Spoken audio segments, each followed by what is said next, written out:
Started. Hi there, it's me, Egil. Apparently we had a little upset. I was upside down. But anyway, hope everyone's feeling safe and happy. Not in real life. Not in real life. Oh well, I want you to be happy in real life and safe. Today I'll be answering questions and I'll be talking about the runes. So, what are runes? Runes are symbols, angular symbols, that were carved years ago by the Vikings, and they were essentially a magical secret script.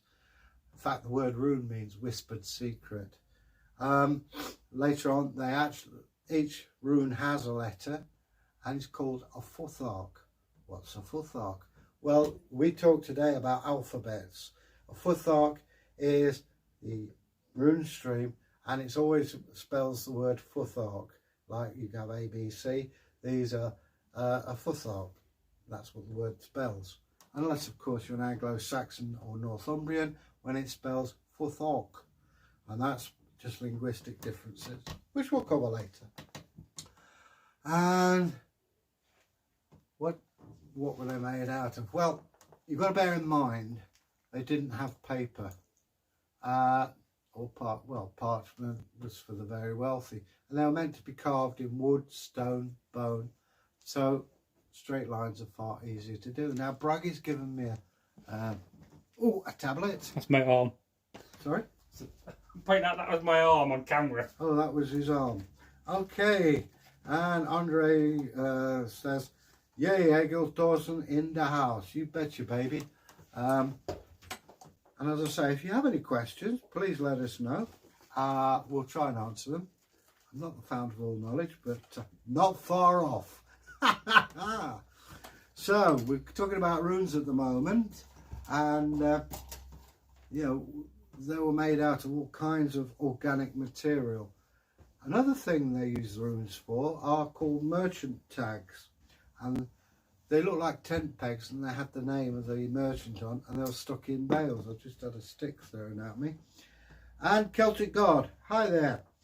Not to go off topic, but wanted to let you know it appears the powers that be do not wish Bragi to receive his bone needles.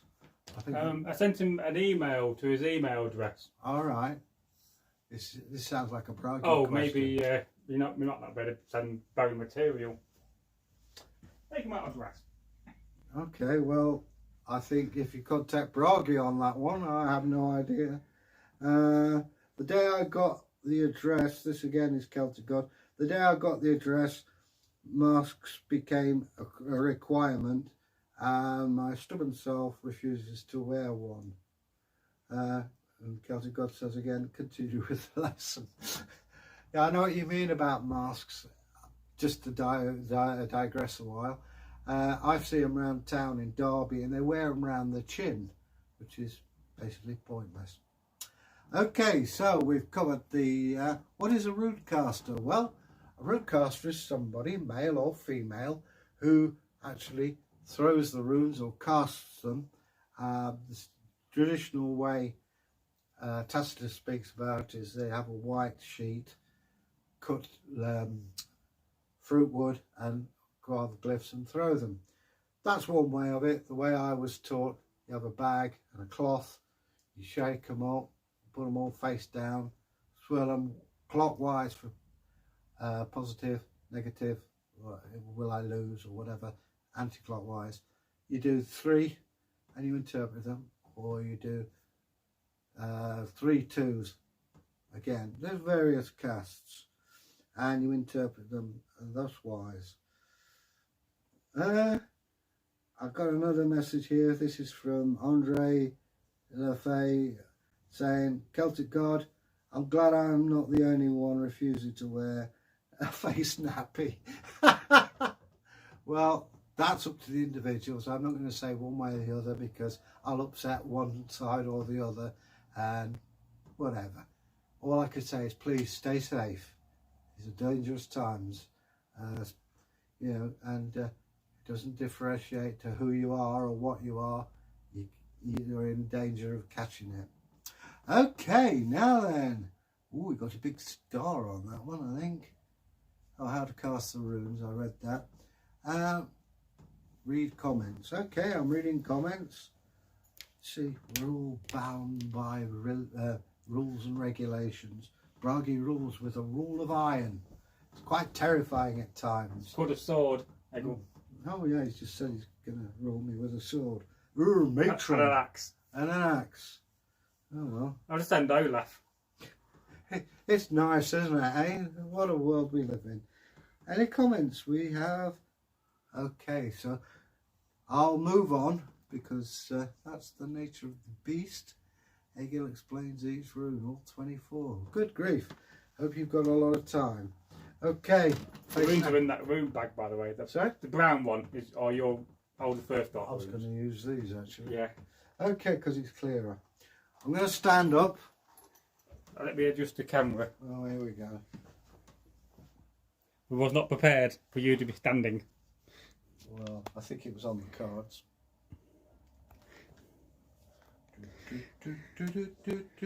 You could be like the headmaster of rune teaching. I think there'll be a few who disagree with that.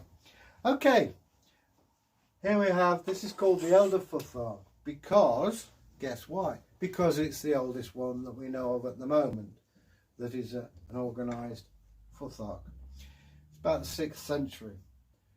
Came to us, I think, via ancient Greece, the Etruscans, and then settling down in the Norse. So, we'll start at the top. This is Phi, letter F in our alphabet, represents wealth. Here we have a buyer and cow's horns. Wealth was measured in those days by how many cattle you had. Yeah. Here we have again, letter U, and this represents the oryx. Now the oryx is a bit like a crazy bull on steroids. You don't mess with them. Now in the Anglo-Saxon early Norse period, to prove your manhood, you had to kill one of these beasts. Last one I think was killed in the 17th century.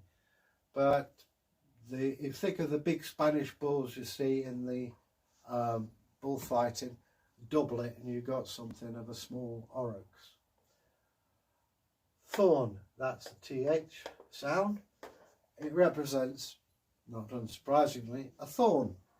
So, now what it suggests is handle a situation carefully, like you pick a rose, you could smell it. You get your thumb on it, you're going to get a wound. So, handle carefully. Here we have answer for the letter A, and represents a person speaking and the legal profession, but it's speaking. There you are, there's a man, there's his mouth open, or her mouth open. They usually talk about men, but that's just the way of it. And it's for the letter A.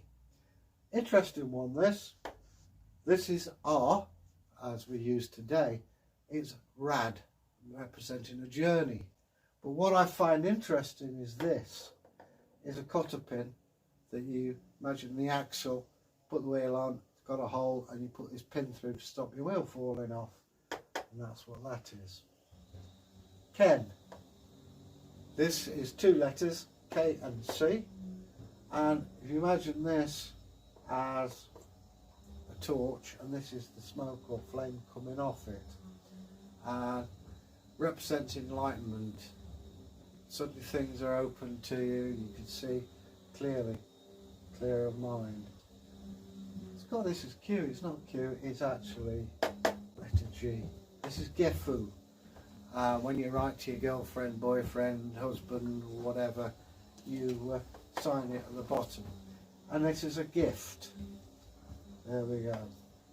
So, they didn't have the letter Q until the 18th century, so somebody's Bragi's dropped the ball. Anyway, this is win, and this is happiness. If you notice, these two put together forms the Chi Rho in the Catholic Church, which forms love and happiness, which is basically what Christianity is about. We come now to the letter H, or Hagal. This is one form of it, and it represents two roads with a third road, so you're crossing over. Change, hail is actually what it means there. Another interesting rune is this one. This is called Need, and actually, as the name suggests constraint. Don't go hot-headed at things. But apparently, and you may argue this, I was always told this actually represents a nerve. How did they find out what a nerve looks like? Perhaps you can let us know. I'm sure you will. ISA, there you go. Holds and freezes is what they call a delay rune. Now, that's not a bad thing. What it is it gives you time to think, time to work things out. So, yeah. Yara, harvest, can mean the space of a year. Again, it's the reward for all your efforts. It's like, you know, the more you tend your land, the better you look after it, the better you harvest. And well, that's what that is. This is, well, again, I've never seen it as a EI. I always known it as Y. And this is U. And its flexibility. It represents a bow.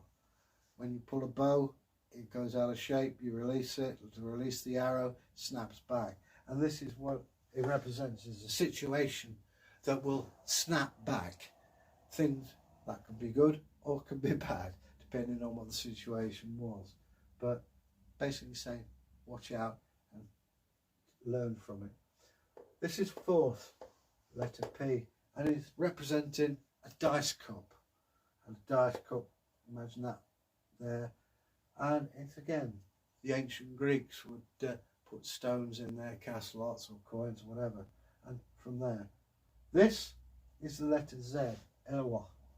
And it's a stance of a man or a priest standing like that with their arms up. That is the standard way priests and priestesses would invoke the gods, and represents vulnerability, because when you're like that, you're quite vulnerable. And this is C, represents lightning, and is the letter S. It's strength and power from the gods. Unfortunately, this was hijacked by the Nazi party for that reason. Strength, you see the SS had that. Ignore that, that's in the past and done with. Interesting one, this is Tu, the god Tu. Depending on who you talk to or who you read, thought this is the god Tu. Now Tu is the god of victory. However, victory has its price, and with Tu it was very apparent. He stuck his hand in the mouth of Fenrir the wolf after they tried to bind him. They then came out with a very fine rope, and then Fenrir was a bit concerned, so he said Tu to, who would volunteer to put their hand in his mouth. Tu did. When he couldn't free himself, he bit Tu's hand off. Here we come to, it represents victory, as I say. Here we come to B, Bjork. Bjork is a birth tree. It's the birth, and it's about the birch tree. And this is a pregnant woman. It's beginnings, new ideas, fertility. Always a useful one to have. This is Rio, and it's a horse. It's a horse there. It's got a saggy back, but it means you're there for the long run. You need a good horse for the journey. Another female sign here, which is really good. This is, if you notice, it's half a Tu. This is Lagu, means water, and water is associated with ladies. But what it's saying is water is a plastic element. Whatever shape you pour it into, it molds itself to it. Put it in modern parlance, go with the flow. NG, this is Ing, which actually means Lord. This represents the scrotal sac, the seed of life. And what he's saying is ideas come from that, and new concepts and ideas. So that's always a good one to have. And we come to this one, the letter D, which is day, and it's sunrise, sunset. There's the sun and there's the beams. And it's a slow but measured situation. It's like if you've got a business arrangement, it's going to take time, but it's going to be better for that. I suppose the nearest thing you could... Oh, Brog is spilling coffee all over his nice clean carpet. We have day. It's a maturing. I can't say I've got the... You just bought me coffee. And it's a slow maturing thing, which is good in business and relationships. And we come to the last rune in the Elder Futhark, Orthel. This actually represents a house on stilts. If you look at archaeologists' pictures of the late Neolithic, you'll see houses on stilts. And it's a delay rune, but it's to do with the home. It's to do with the family. So anyway, that's a rough thumbnail sketch, and also they have reverse meanings. I don't know whether Broggy wants me to go into reverse meanings or not. Yes. Welcome to the reverse meanings. So we'll go back to the beginning. Reverse, in this case, means a loss of wealth. It's not always free. It's a loss rather than a gain. Reversed, pretty much the same. You know, you're in it for the long run, but don't expect too much. Thorn, again, is one of these, you reverse it, it's still saying the same thing, but just be more aware of it.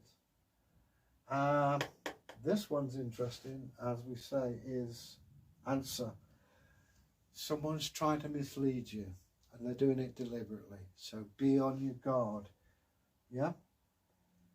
This, rad, this way up is a journey you want to make, you've got to make, and you're happy, more like a holiday. But this reverse means it's one you don't want to do, but you've got to do it. It's what you've got to do. Again, reversed, it's sort of, you're not going to get to the bottom of things. It's going to be blindsiding you rather than giving you illumination. That's rather clever. That's non-reversible. It means no matter which way you do it, it's there. This, the other way around, is unhappiness. Things you'd rather not happen are going to happen. I go, again, you can't reverse that one, so that's just a change of direction. Need. This means be extra on your guard, and maybe it's a time to just say what you feel rather than show constraint. Ice, again, can't reverse it. There you go. Same with that one. Same with that one. This, fourth. Now it's, what it's saying is, you're looking at things maybe from the wrong way. Instead of, if you imagine, the analogy I was told was, imagine going into a house through the window instead of through the door. Stop, rethink, and you'll see that, oh, maybe I ought to do this. This reversed, I have seen it on graves. Vulnerability, you've got to be careful, you know, watch your step. It's a dodgy thing.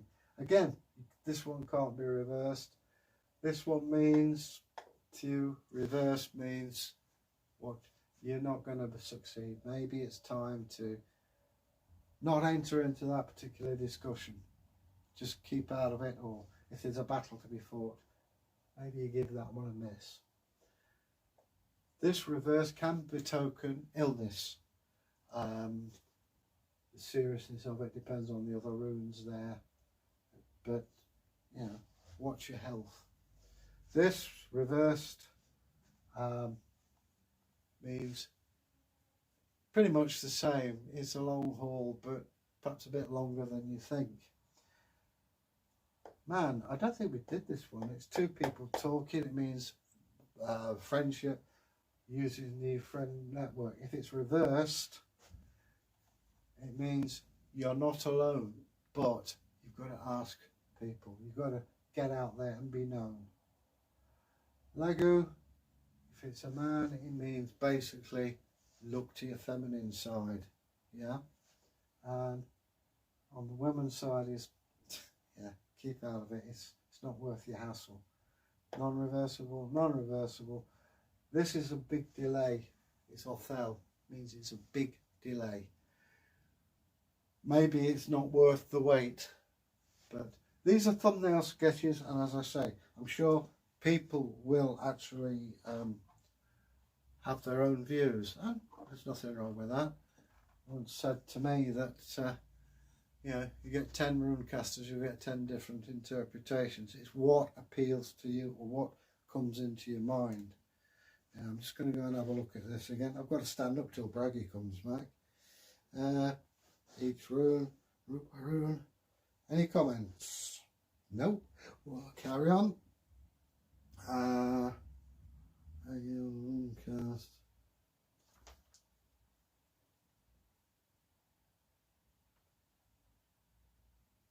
Okay. No comments. When we talk about alphabets, runes, you know, there are more than one. There's a lot. And there's some I'm sure that we haven't even deciphered.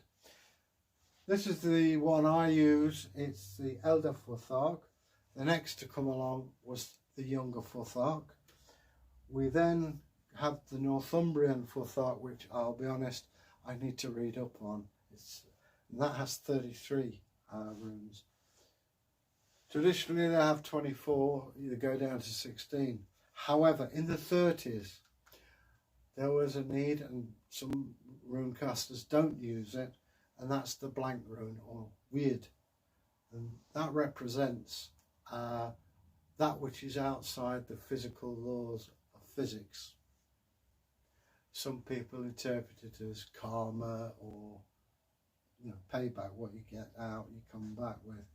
It's a bit more subtle than that. It's difficult to explain, but my first explanation, I think, is probably nearer the mark. I think it was Israel Regard who did it in the 30s. The need was seen. Some people today don't actually use it. Here comes Bragi. So I'm going to get him to alter the camera so I can sit down again. I am a nuisance. It's what I do, you know. I'm just going to park my body. I'm just going to see what these sticks are he's been throwing at me. It's probably rude. Oh, I can't read it. You can't read that one, that's rude. Yeah. Why throw rude? Yeah, it's an example of a Viking wood stave. Alright, there you go. But I just made that one for you. Right. Oops. Hey, oh, I've turned sideways here. I'll put that down there and I'll look at that in a bit. Okay, right. Woof woof. Read comments. Have I got any comment? Oh, here we go. Ask for questions? No, we're still on Face Nappy from Andre. If you've got any questions, please let us know. So we haven't at the moment. Northumbrian runes. As I said, there are a lot of different Futharks. I did mention Futhark. Well, that's because Anglo-Saxons used them and their linguistic differences. There are 33, apparently. Yes, there are. There's no apparently about it. Apparently, I've got Northumbrian runes in here. Oh, yes. I don't know whether you can see them or not. I can stand up to do this, but never mind. So there are people who do rune casting with the Northumbrian ones. I don't know of anybody who does it, but there are bound to be somebody out there. The origins of the runes are, as I say, they go way back. I mean, some of the runes, if you look at the Greek alphabet, and the Elder Futhark, you can see some similarities. You could certainly see them in Etruscan script. So why is that? Well, Roman Empire expanding, and one thing the Romans did was kill off the intelligentsia. As their intelligentsia, they're not going to hang around because they know they're going to get killed. So some went south, some went north. Those who went north into Scandinavia, Germany, Scandinavia, around there, they went into tribes that were illiterate. Now, a person who can write anything to somebody who can't read must seem magical, and thus it is with the runes. The thing I find interesting, and nobody's ever really sort of said anything, either in the world of the occult or academia, how did these changes in the Futhark happen? And why? My theory that from the Elder Futhark to the younger Futhark is Christianity took a hold and they wished it to remain secret, or to just keep it in the family, so to speak. And some runecasters have become Christian, some hadn't. And those who hadn't did slight differences. Also, linguistically. I mean, when I was a kid, language is very different from it is today. Perhaps you have an idea as to why this is. And I think it opens up a whole new kind of uptush, in that the idea of people travelling, professional priesthood travelling to these places to let people know. And where did they know where the runecasters were going to be? Perhaps somebody else has got an idea on that. I don't know. Atrapa has a comment. May I ask why you two refuse to wear the masks? Okay, well, it's up to Celtic God and Andre to answer. Everyone has the reasons. So, if you'd like to leave your comments, we'll see how it goes. We don't have to unless we're in enclosed areas. I don't know. We'll see what people say. We live in very odd times, to say the least, and the sooner we get a vaccine to knock this dreadful thing out, the better it'll be. So many people have caught it and so many people have died, and those who have lost loved ones, relatives, I'd like to send you my and Bragi's sympathy that, let's work together and do what we can to stop this foul disease attacking people. Okay, so we were speaking about the Etruscans and people of that nature. So you have a literate person in amongst illiterate people, and the use of looking at and seeing how the gods influence things is not a new thing. It goes all the way back, way back. I personally believe it works. It works for me. I'm not saying it works for everybody, or you should be this, that, or the other. All I can say is it works for me. So, they're basically the same thing. And as I say, the Northumbrian one does have some subtle variants, and there are differences. I'm going to have to tip these out so that we can have a look and see what's what. Bear with me. Any more? Got a one. Yeah, there's always one left behind. Okay, so I'll place them back in the bag as we go through them. Rad. Still the same. Put that in there. Take my knife out as a pointer. Slightly different year. See, it's got a bit of a kickback on each one, but pretty much the same. See how they're different. This one is a different one altogether. Again, I've got to look at this to interpret it for you, but it's just to show you how different things are. So leave that one out for the moment.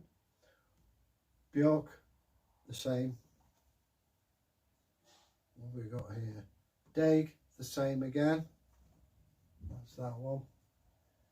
I'm pointing to it on the board so that you can see more clearly. Isa, straight line down, same again. Here we have Yo, same one, looks like the letter M, even though it's E.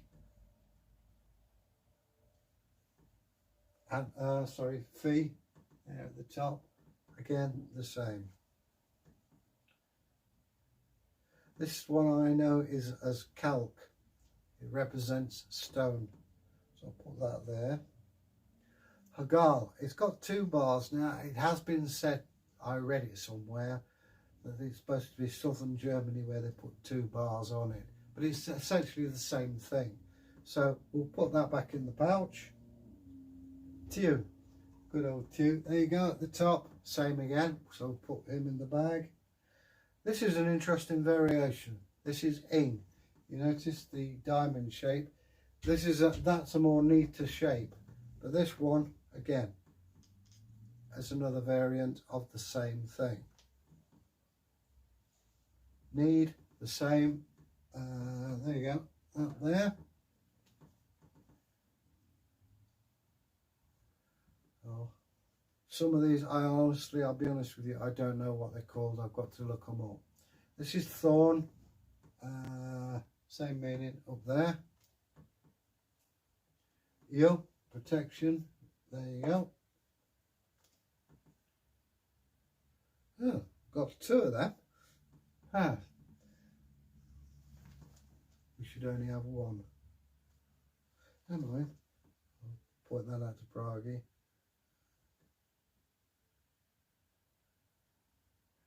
Yeah, you've got repeats here. Put those 2 there. This is another variation of Hagal. There you go. This is an older one.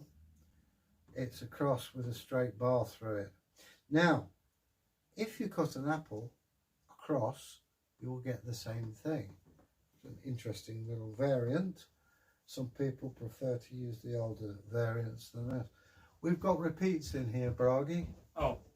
I've got 2 repeats at the moment. Again, slightly different, but none the worse for that. Lagu, again, the same. There we go.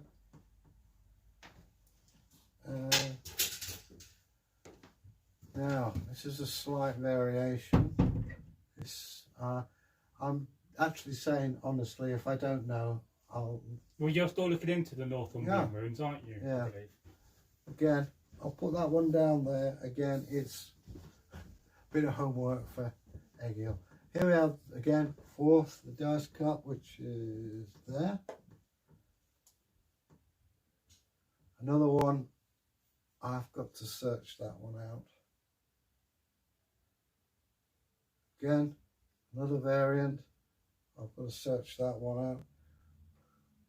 Gefu, same as normal. There you go. This is the letter G.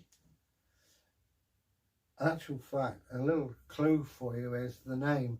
The first letter is what it represents. Answer, so A. And that's there. There we go. Pop that down there. Sigil, that's a neater version. Again, same meaning as the Elder. Man, again, same meaning as the Elder.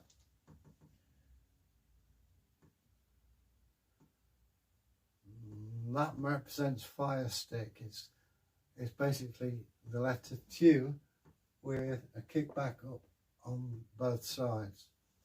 I think that's cool. Win, the rune of joy. Same again. Othel, there. And here, same again. So essentially it's much the same, but due to linguistic differences we do have extra runes, of which, yes, I have to research. But I'd rather say I don't know than misguess. Some of you guys out there, I'm sure, will be able to tell us. So I'm just putting my knife away so I don't stab myself. Put these bad boys back. Okay, we have another comment. Atropa, sorry for the interruptions. No, we welcome your comments. This is for you to say what you think and for us to respond. It's a conversation, in other words. So please don't feel guilty or anything like that. Please just tell us what you think. Maybe give us some news from your neck of the woods. It could be Australia, America, Scandinavia, or next door, whatever. We're always glad to hear from you. So there you go. Okay, we've had a quick rough rush through with the Northumbrian. Read comments. Read comments. Back up, Bragi. I'm sorry, I'm just going to have to move to read it.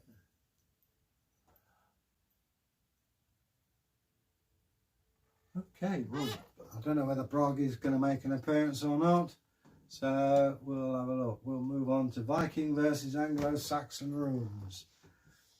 Well, to be honest with you, I mean, I'm assuming that they would have a rough idea. I mean, I can see some of them and interpret them. I've actually got, if you can see here, this is an Anglo-Saxon rune, it's Gar. That's to protect you from anybody throwing anything nasty at you. It returns back to them. So, and as I say, hopefully, when the world is a kinder place, I will show you the extent of my tattoos. You might need a sick bag, I don't know. But we shall see. So, anyway, Bragi's disappeared. Vikings and Anglo-Saxons, they seem to think, let's be honest, that they were always fighting each other. Wasn't necessarily the case. When Danelaw was there's plenty of Saxons living in Danelaw, and they intermarried, and yeah, there were the odd, well, I say the odd skirmish. They were fighting, yeah, on the borders, but there's always friction there. And to be honest, the majority of the Vikings were actually farmers. Well, somebody once said that if you spoke to the average Viking, he'd be extremely boring because all they talk about are their crops. Well, maybe that's the case, who can say? So when you're talking about fighters, you're talking about farmers who are trying to get some more wealth or later on land. You've got some professional warriors. It's about 1% of the Viking population. So, yeah. Right, okay, let's move on. Viking versus Saxon. How to buy runes. Well, there are various shops. If you troll the internet, we've got a shop in Derby. We did have two, but it closed down. But there's one, I believe, up St Peter Street in Derby. Your best bet is to go online and look for craft shops. But to be honest with you, you could make them just as easily as yourself. What do you need? You need a bag of natural cloth. You need a natural element. Wood is probably the best. Pine is just as good. Buy a strip of pine from, I don't know, your local DIY shop. And you need obviously a saw to cut them into equal lengths. You need 25. That's if you're using the blank rune. Get them all the same shape and size. And you can burn them. This is what Bragi does. When he makes runes, he burns them in. You can get wood burning sets. Be careful with it. Some people have them on bone. Sea washed stones are a good thing, but you also need a cloth on which to cast them. Now, some people want to do them with blood. I wouldn't suggest it, but I know that's not going to stop some of you. It's hang on, we've got ourselves another comment from Evil Charles saying, "Hello everyone." Hello, Evil. And Brog is standing smack in front of the camera. Oh, it's that one, is it? Okay. Yeah, it's the Diddy one. I was looking at the big one. So great apologies there to people. I naively thought camera was taking pictures. Still, never mind. That's how we learn. So, how to make them. How do you store runes? Well, you store them in a pouch, as I say. Now, when you go to bed at night, slip them under the old pillow, and in the daytime, put them in your pocket. Use them. The more you use them, the better they are. And your energy. Now, I would suggest don't let anybody else use your runes.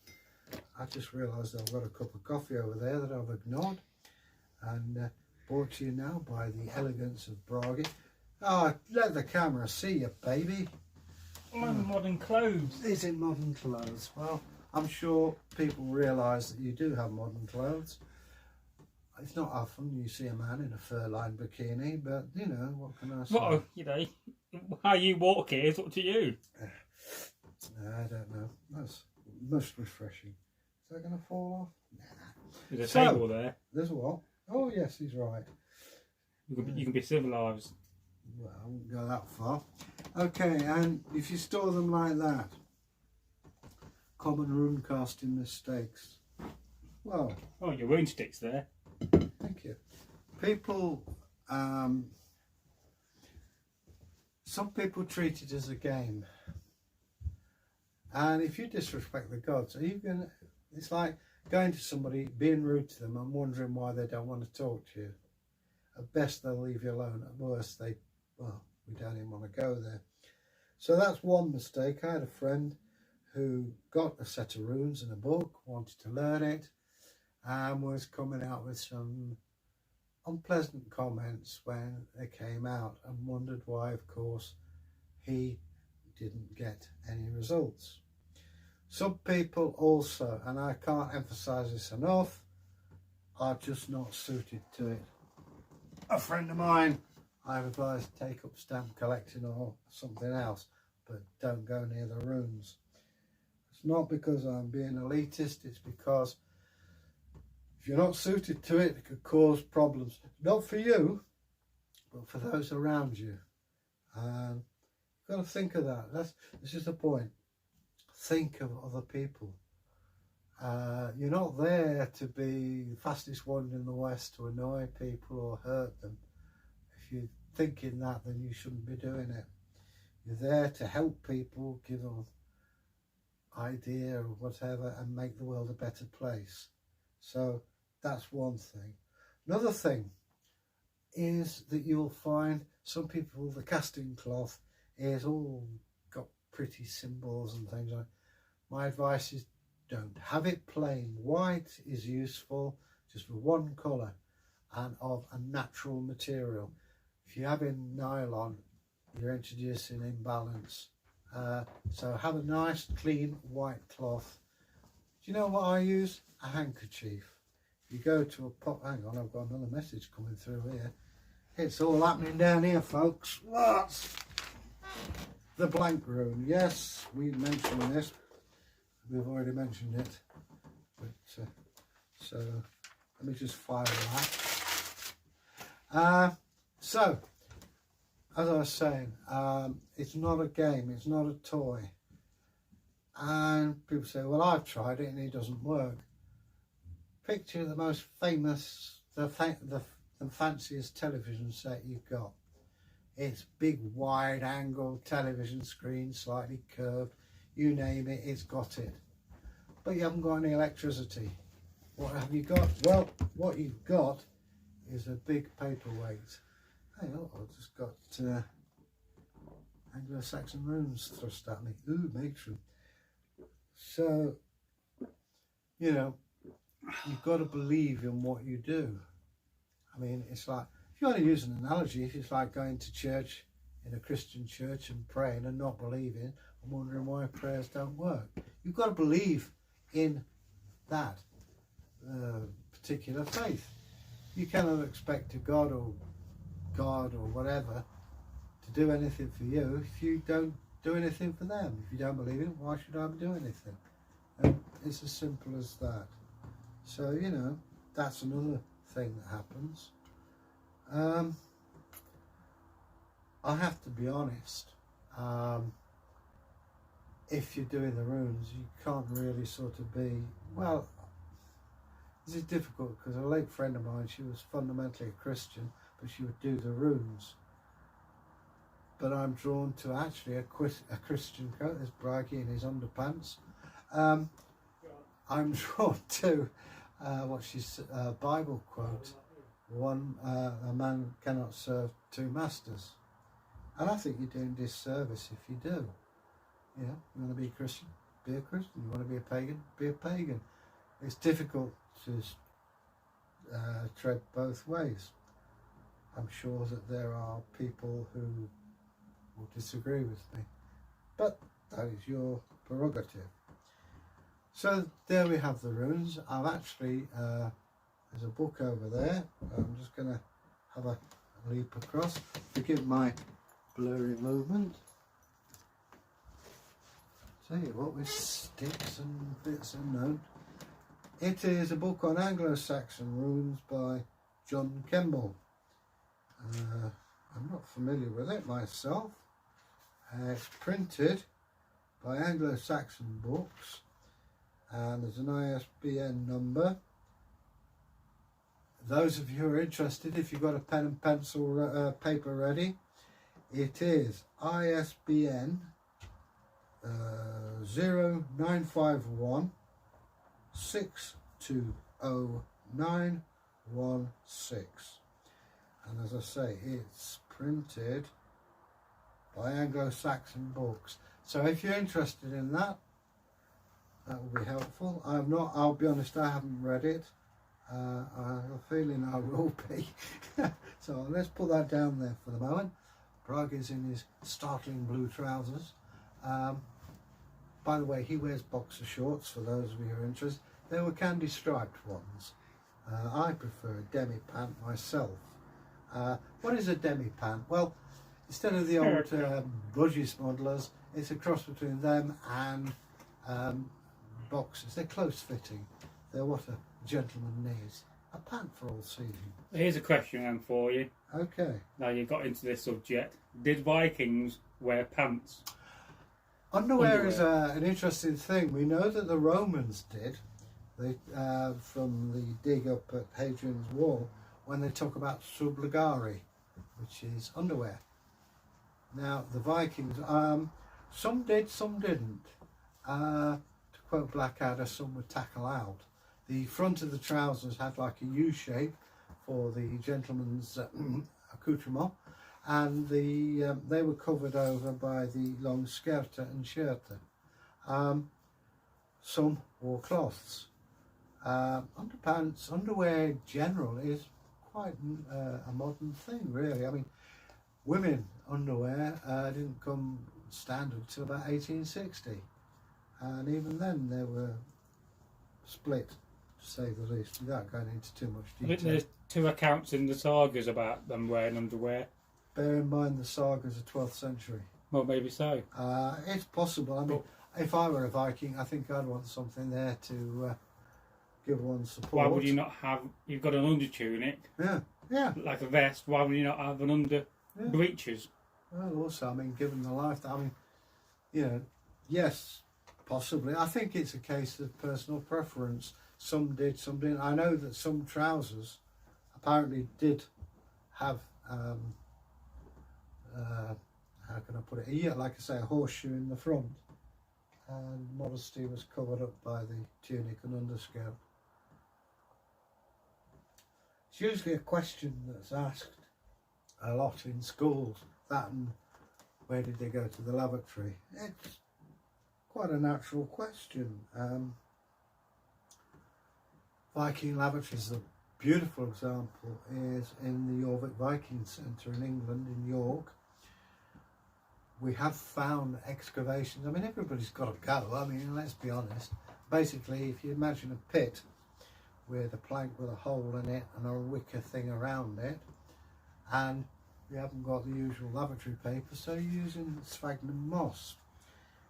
We did find, I'm assuming it was a joke, and we found sphagnum moss with, shall we say, concretions on, and somebody put stinging nettles in it. So whether that was accidental, deliberate, I don't know. But, you know, I mean, no pun intended, don't poo, because we have learnt so much from it. I was taught by one of the most leading lights on coprolites, that is Professor Bone Jones of the University of York. He now runs Dig in York. He is a fascinating man, and he takes a subject which it quite amused me, because when we were in class we got all these nice young girls from public schools. He's asking what they find in the bottom of the lavatories. That's just my sense of humour.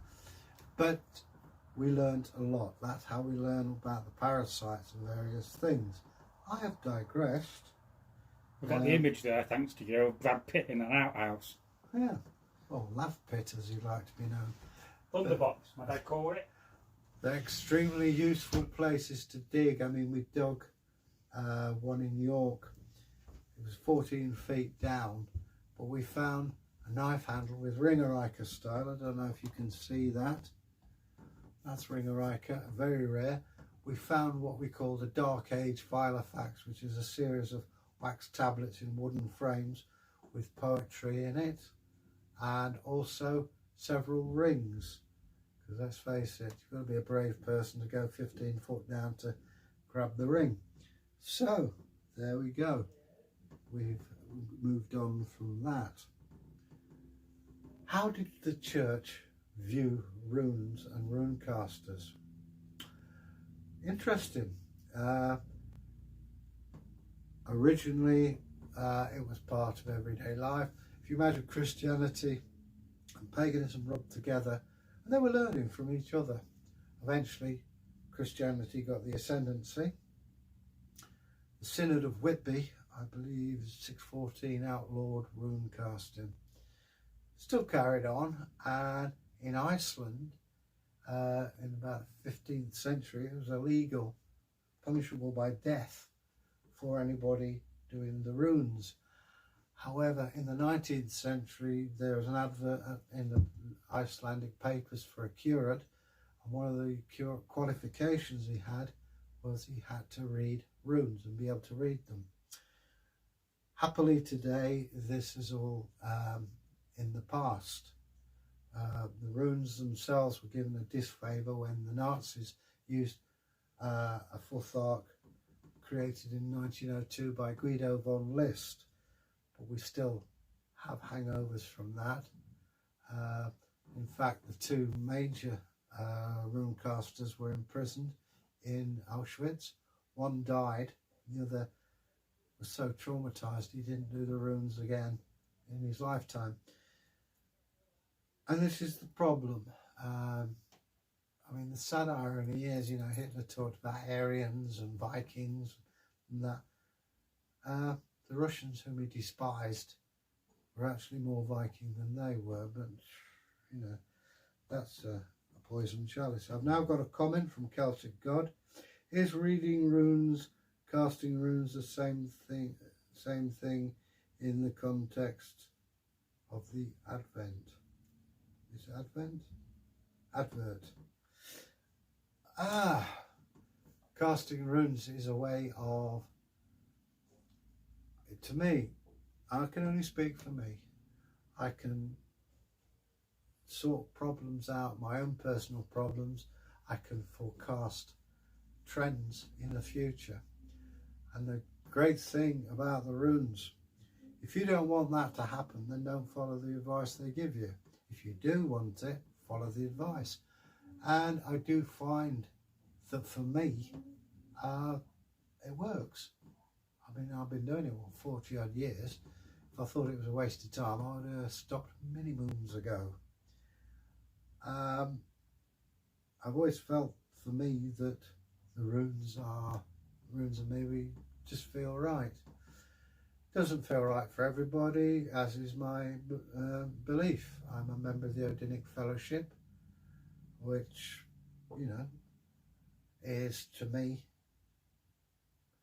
it works for me. And we're not an evangelical religion, so, you know, go with the flow. Well, if it works for you, fine. If it doesn't, then don't. But casting of lots and things like that, I mean, the Celts used Ogham. That's an even more complex thing than Northumbrian runes. Some weird noises coming out from over there. I think it's the wind blowing stuff. Who knows? Bragi has disappeared. I'll take this opportunity to have a sip of delicious coffee.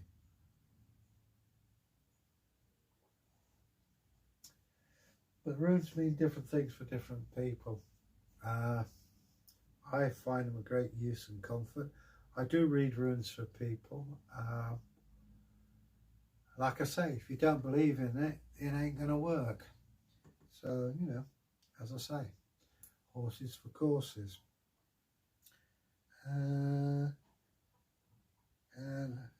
From Finn Wraith, are the runes just advice, or can they be commands sometimes too? I would say they are more advice. Commands, well, that's a different matter. They will say possibly this is the way to go, and you've got a minimum of 3 runes. That last rune is the result rune if you follow the other 2. If you don't want to follow that, then don't follow those 2. It's very good. It's something that not a lot of other forms of divination can do. Bragg's waving an axe around. In that, if you don't want to follow that, then don't do it. You know, just ignore the result. A get-out clause, which a lot of people don't. It's got a little chopper. I just made a handle.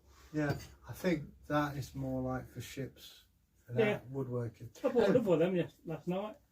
Yeah. So anyway, to get back to you there, Finn.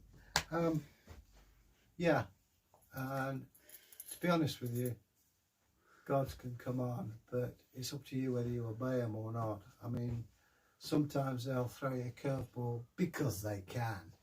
And also, they get it wrong sometimes. And if you know you're right, then have the courage of your convictions. I have no idea what Bragi's doing. He's picking up a cardboard box and trundled off elsewhere. So, any more comments? That would be great. One thing I haven't spoken about, which I think bears witness, not all runecasters were men. In fact, a description of a runecaster is of a woman. And it's said that she wore a blue cloak trimmed with cat fur. She had cat fur mittens and a walking stick with a brass knob on the end. And also, I mean, to me, women are more, they've got more instinct towards these sort of things than men, because of the very nature they have to. They tend to think more widely than men do. I can hear cries of derision on that one. But, yeah. Now, brings me to the next thing, is the Oseberg ship. The Oseberg ship is very strange, and it is related to runes. It's in a royal enclosure, but the mound itself, where the ship was found, is quite a distance from the royal family. In it was an elderly lady of about 80 and a woman of about 50, they say was a slave. Recent medical advances have shown that the elderly lady died about 80 and she suffered from an illness where she had a beard. At that time, it would have been seen as somewhat singular. Now, whether that was her servant or whether that was her lover, she certainly wasn't related by blood, because the young girl woman came from North Africa, around there. If you notice, the Oseberg ship front is carved. And if you look along it, you'll see a female figure with a beard. Now, it may be that she wasn't of royal birth, but she was a priestess, and they kept her near the kings and queens because, well, common sense, and that a servant was killed. Servant, lover, I don't know. But her partner who was with her was sacrificed at the same time. To me, it all indicates to the fact that she was a runecaster of some description, or a priestess of some kind. Maybe you'd like to comment on that. Be interested to hear what you have to say. I think the problem we get with sort of archaeology and history is we forget how much religion influenced everyday life. It's like you could have the perfect weather, and if the priest or priestess came and said, "No, you're not planting today, gods don't like it," you didn't do it. Whereas if it looked terrible and said, "God say do it," you did it. Now, paganism in this country, sort of as a mainstream religion, went underground quite early on. There were resurgences of it. So what killed it? What killed it more than anything, I think, is literacy. You know, you get St. Paul writing his letters and things like that in the 2nd century, I believe, and then you read what he said in the 9th, 10th century. Read it today. It ain't changed.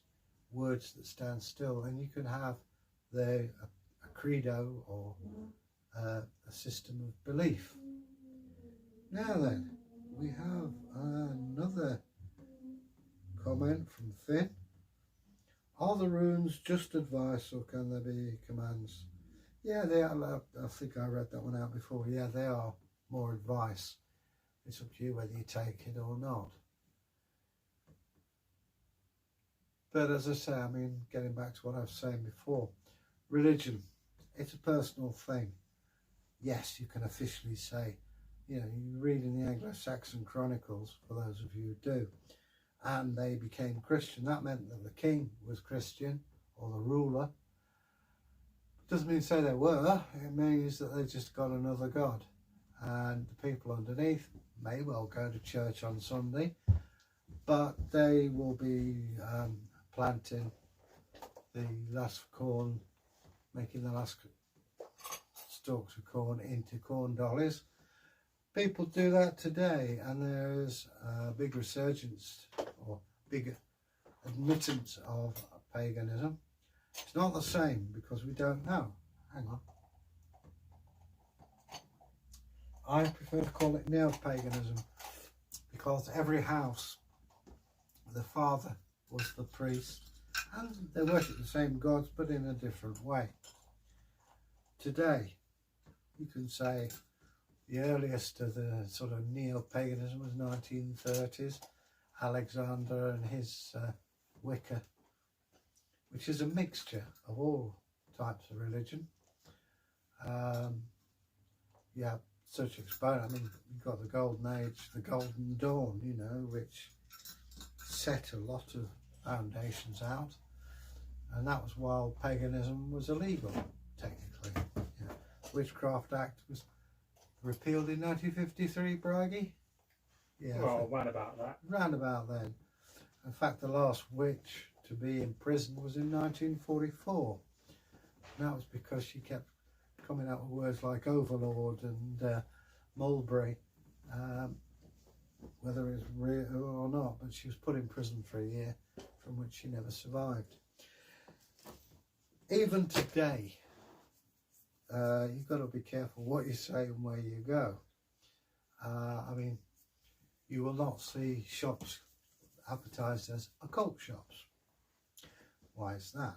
Well, there used to be an excellent shop in Leeds called Sorcerer's Apprentice, and the Archbishop at that time of York said, do you think it relevant for an archbishopric to have a shop which deals in witchcraft? And within the week it was closed. There were excellent shops. There, Braggy's smashing the place up. No, the bloody curtains, mate. Oops, anyway, he's been curtained. It's curtains for him at the moment. So anyway, you will find craft shops which encompass all religions, which, to be honest with you, I think is right. There used to be an excellent shop in York, isn't there anymore, Caduceus Books, which I believe is online now, run by Mr. Ben Fernie. Well worth talking to him. He is extremely knowledgeable. Well, I used to go in there and you find nuns, Buddhists, people like me. Met the author of the runic workbook, Tony Willis. I met him in there and met some very useful contacts. You know, you buy your just sticks and things like that. There's nothing wrong in that. And yeah, if you want to find a shop, go online, I think is your best bet. But as I say, you can buy all the books, all the paraphernalia, but you've got to believe in what you're doing. And I think, you know, it's the same with Christianity, any religion. You know, if you don't believe, what's the point? So, no more comments at the moment. I'm still rattling on though. So what is the state of modern paganism today? Well, very healthy actually. As I say, I'm a member of the Odinic Fellowship. There's the Odinic Rite, which I used to be part of. A bit hardcore for me, but you know, those of you like your Odinism hardcore, I've still got coffee in there, but if you want to heat it up, just passing the coffee there. Woo! But yeah, there's loads, but I would say be careful because there are some right-wing groups who use the Norse as an excuse. Now, let me disabuse these people. There was nobody more cosmopolitan than the Vikings. Trust me. But it's the taint of Nazism, and we don't want any parts of that, thank you very much. You tend to find Odinism, people have their own opinions, and they'll keep them to themselves, and they'll say what they want to say. And it's a bit dodgy at times like this because people get offended. Well, you know, tough. I'm offended by people who are offended. That's neither here nor there.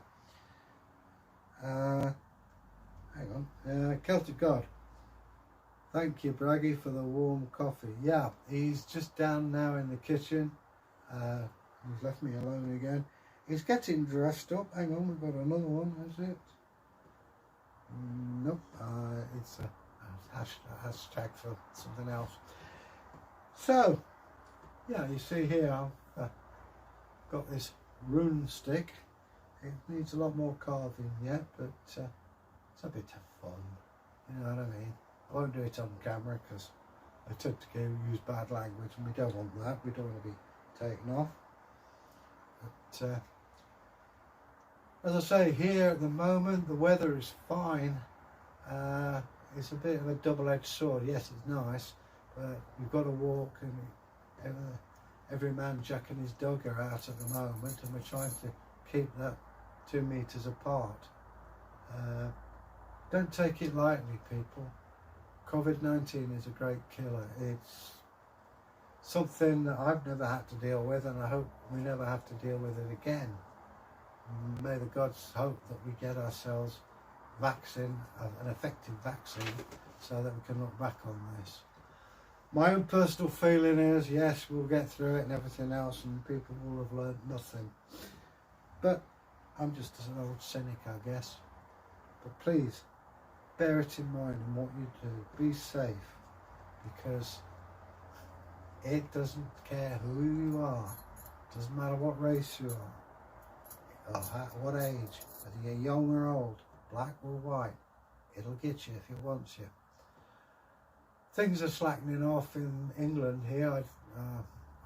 Sympathy goes out to our American friends, but then again, you've got a lot more people in America, so probably you've got a bigger scope for infection. May the gods bless all of you and keep you safe, regardless of religion or whatever. Yeah, we're trying to make this world a better place, and I hope that we can do. Okay, have we got any more? Yes, here we go. Finroth. In Finland, the far-right movement, Soldier of Odin movement, started, which is ironic since Finns do not even worship Odin. We worship gods like Ukko, Athi, and Celtic God. I'm out before I end up making people cry. Farewell. Well, thanks, Celtic God. Your opinion is worth as much as anyone else. You won't offend me, mate. But anyway, may the gods bless you and keep you safe. Finn, yeah. Finland is very different. It's part of Scandinavia, I know, but like you say, they have different gods. And again, not wrong in that. There's, correct me if I'm wrong, but there's a strong shamanistic element in Finn society. Well, certainly in the past. I'd be interested, Finn, if you could give us some more information on this, that we could let other people know, because this is the point, you know, the more you know, the better judgment you can make.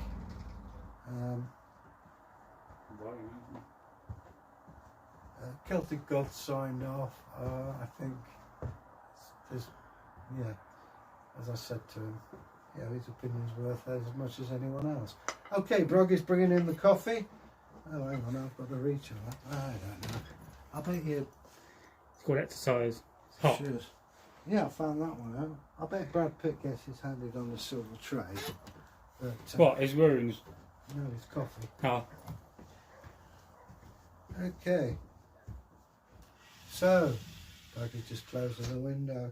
But yeah, I'm sure Brady feels the same way, in that we'd like to know more about the Finnish pagan religions. Well, we do, yeah. But, yeah, so... Any good books on the subject? Well, again, do you have any books? I'm sure there are books on it. And we'd be interested to hear. And is that books or books? Books. You know how to say it up north, don't you? Books. Oh yeah, well, I'd like to introduce this. I'm actually born down south. I was born in the Perrier Belt in Rochester, Kent, a very posh nursing home. Why I mix with these people, I don't know, these Midlanders. But to be honest with you, we do get variations in accent.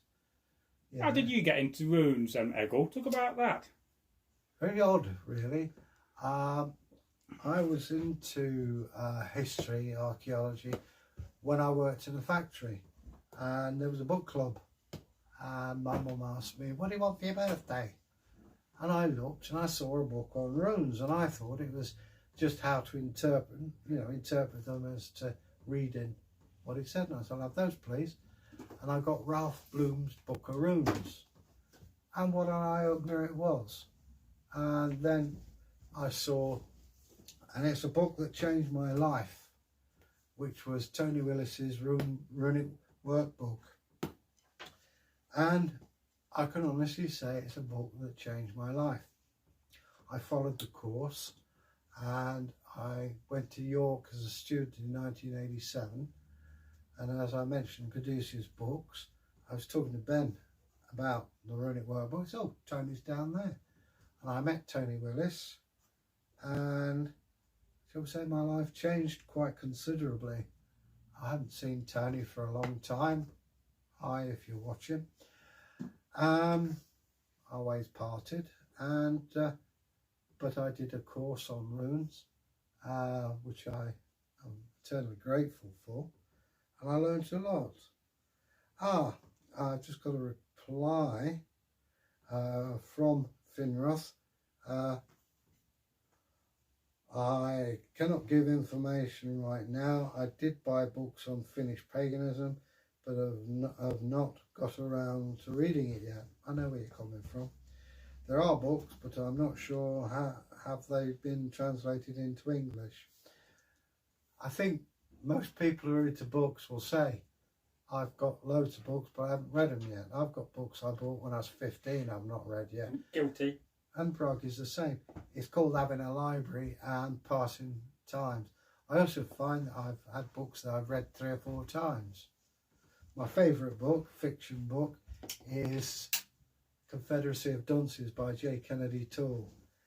And I love it. I've read it 3 or 4 times and it's hilarious. But books on the occult, they vary. As I'm sure those of you out there who are of the faith, some are appalling, they really are, and some are fantastic. It's what appeals to you. There are a lot of books on runes. They're pretty much, a lot of them are pretty much the same book with a different title.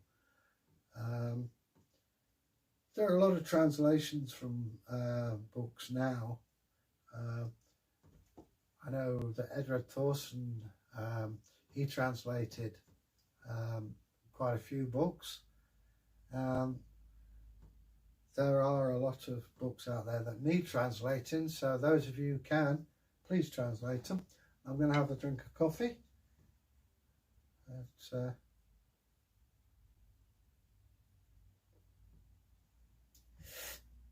all right talking, drains, it gets dried up to non-stop talking.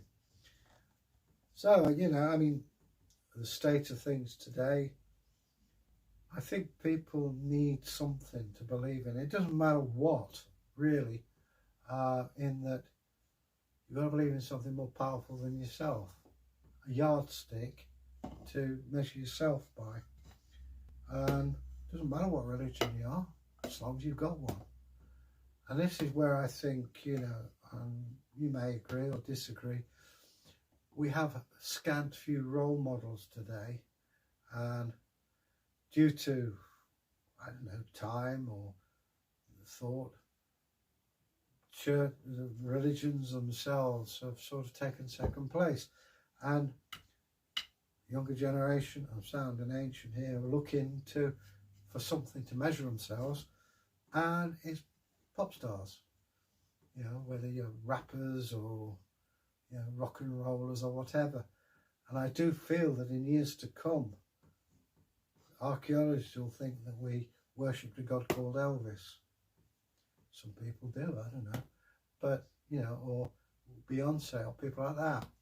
And it's because people want direction. They need, at a certain age, they need something as a moral compass. And this is why you get this.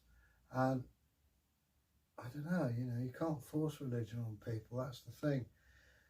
Those that do, as you can see in the world, it doesn't work.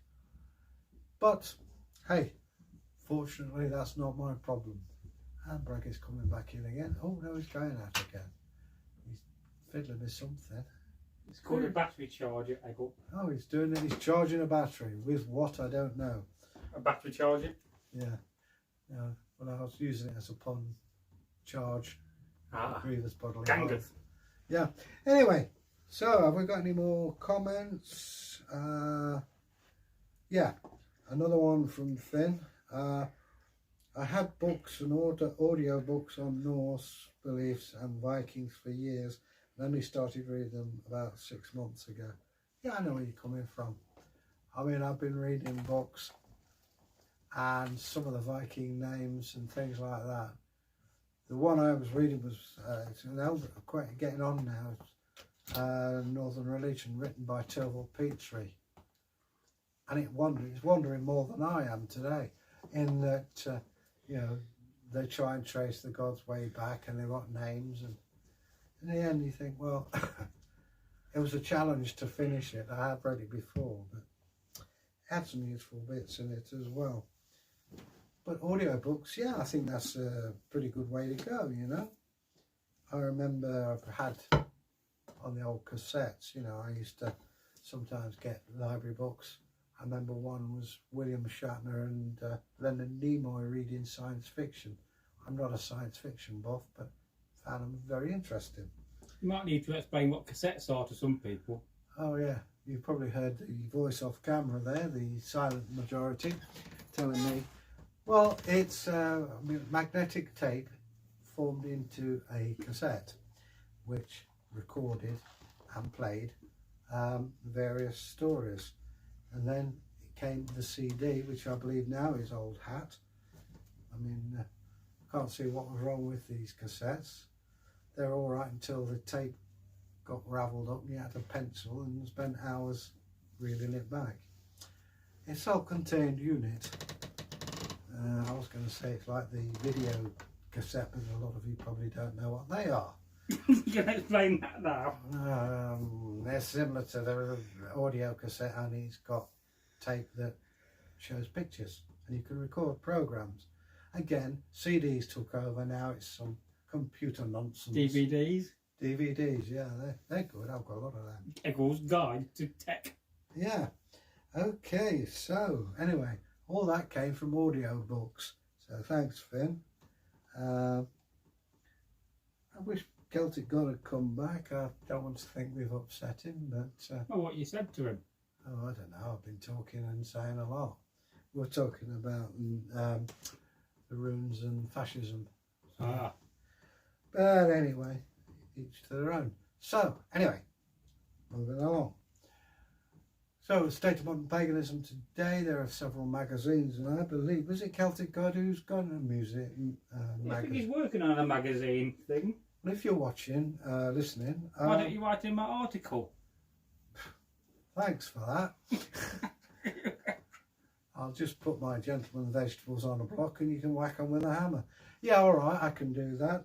A basic article. Then now you grew carrots. Yeah, well, there you go. But I wish him all the best with his magazine. And yeah, if you'd like to send us a brief copy or whatever, I'm sure we can have a look at it. And if you want stuff written, I can write your stuff. So can Broggy.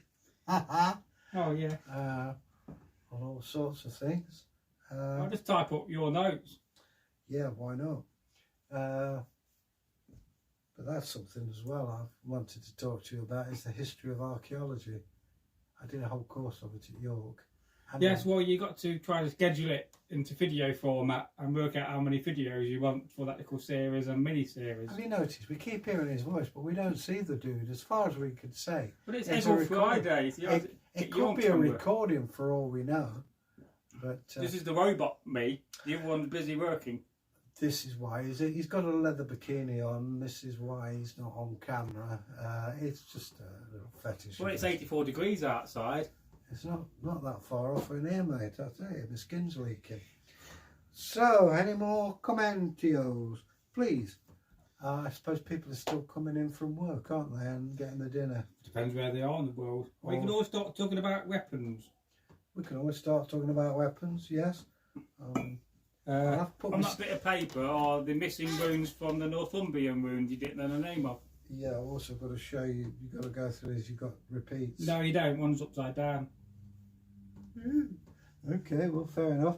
Okay, weapons. This is a sword. This is a scram sack. We'll go into more detail on those in a bit, because I'm on my soapbox here talking about paganism. There are also, I mean, there are a lot of organisations, and can I just say to the Christians, we're not here against you, we're working with you.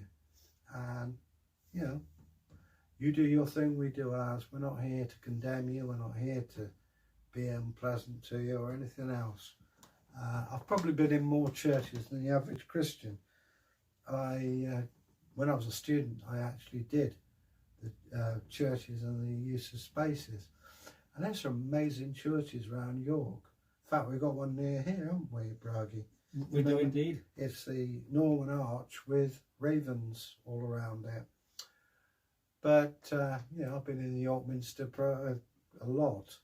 There's a pal of mine's wife works there. Hi Helen, if you're watching, you're probably not. But yeah, and it doesn't matter what religion you are. If there's a church nearby, go and have a look. I also went to Derby Cathedral, where Jethro Tull, my favourite band, were playing. If you're watching Ian Anderson, yo baby.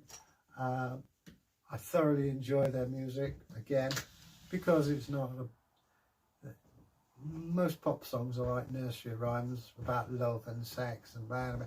This has got a bit more depth to it, so you know, that's what I say. Finn says, did you used to be a Christian? I come from a very interesting background. Yes, I was brought up a Christian, and my Christian name is Simon Peter. My ancestor, Sir Walter Branscombe, which is on my mother's side, was Archbishop of Exeter. He's buried in Exeter Cathedral next to the altar. He was sheriff twice in Exeter. He was a diplomat for Edward III. Also, I come from a long line of bishops and archbishops. That said, I have to admit that when I was at school, I was a great believer in Christianity. I don't denigrate Christians at all. Some of the stuff they say makes sense. But I can remember my cousin was getting married. He was a Catholic, and I had this full mass, and there's a phrase where we're not worthy to eat the crumbs on your table. And I was 8, and I very nearly stood up and said, I should be at the head of the table. I've always had a big ego. But yeah, I mean, some of my friends are very strong Christian, and they are beautiful people. One, as I say, is sort of high Anglican. Another one is Russian Orthodox. Doesn't matter to me. They don't condemn me, I don't condemn them. We can hack pieces out of each other and we don't get anywhere. Hey, Uppy's got dressed up. He's looking suitably Norse, even down to his Pirelli slippers. You're going to sweat if you put that on, pal. Oh no, I like to wear a plain tunic on its own. Oh, well, he's putting a cloak No, on. I'm using it as an outer tunic. Okay, well that's up to him. But yeah, and as I say, you should never denigrate anyone's religion. It's what you feel best at. He's putting his pixie hat on now. I'm going to make you one day, make you wear it all the time. Oh yeah, great. That's my mate, by the way. Forcing me into the... You get a free hat. Yeah. Well, get a mate and have a free hat. Anyway, so yes, the short answer is yes, I used to believe in Christianity. I am a strange mix. My great-grandmother was a Russian Jew, who came over and landed in Paddington of all places. My mother's family were Catholic. My father was Church of England. My grandpa was a Freemason, and the Catholics won't wear having Freemasons. So Granny said, if you're not having him, you're not having any of us, and took us out of the church. So according to the religious, I'm a lapsed Jew, I'm a lapsed Catholic. I was brought up Church of England and christened Church of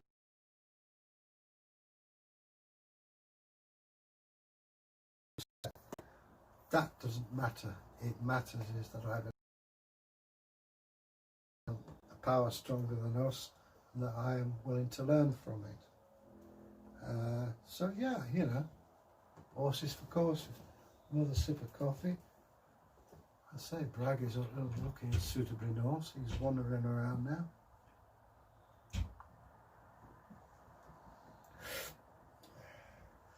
But I'd like to know your opinions. As I say, I've never caused anybody any hurt, and they've never caused me any hurt. And, I suppose, you know, I mean, the most rabid Christians I've found and the most rabid Wiccans, I mean, there's usually find that the rabid people here in our pagan religion usually have got a father or grandfather who's a lay preacher or whatever. And the thing I find sad above all else, I'm not trying to be patronising, not atheists. You see certain people whose names I won't mention because I don't want to get in any grief. They are as rabid anti-Christians and will go to great detail about how stupid you are for believing in this. Well, I'm sorry, that's none of your business, you know. If you want to believe in nothing, fine. You know, you're going to have egg on your faces, I know that, but, you know, don't denigrate people because they believe in something else. Religion is a wonderful, beautiful thing. And who are you, you know, to say no? And if that's what you want to believe, fine. But don't have a go at other people for it. Any more people who would like to leave comments? Brogy's getting all glammed up with his bling. I don't know what he's got planned, but... Well, come and join in a minute if you like. Yeah, can do if you like. Sure, I could think of a few things rune-wise to talk about for you. We've got a bit more. Hello, Finn. How do you guys come up with the names Egil and Bragi?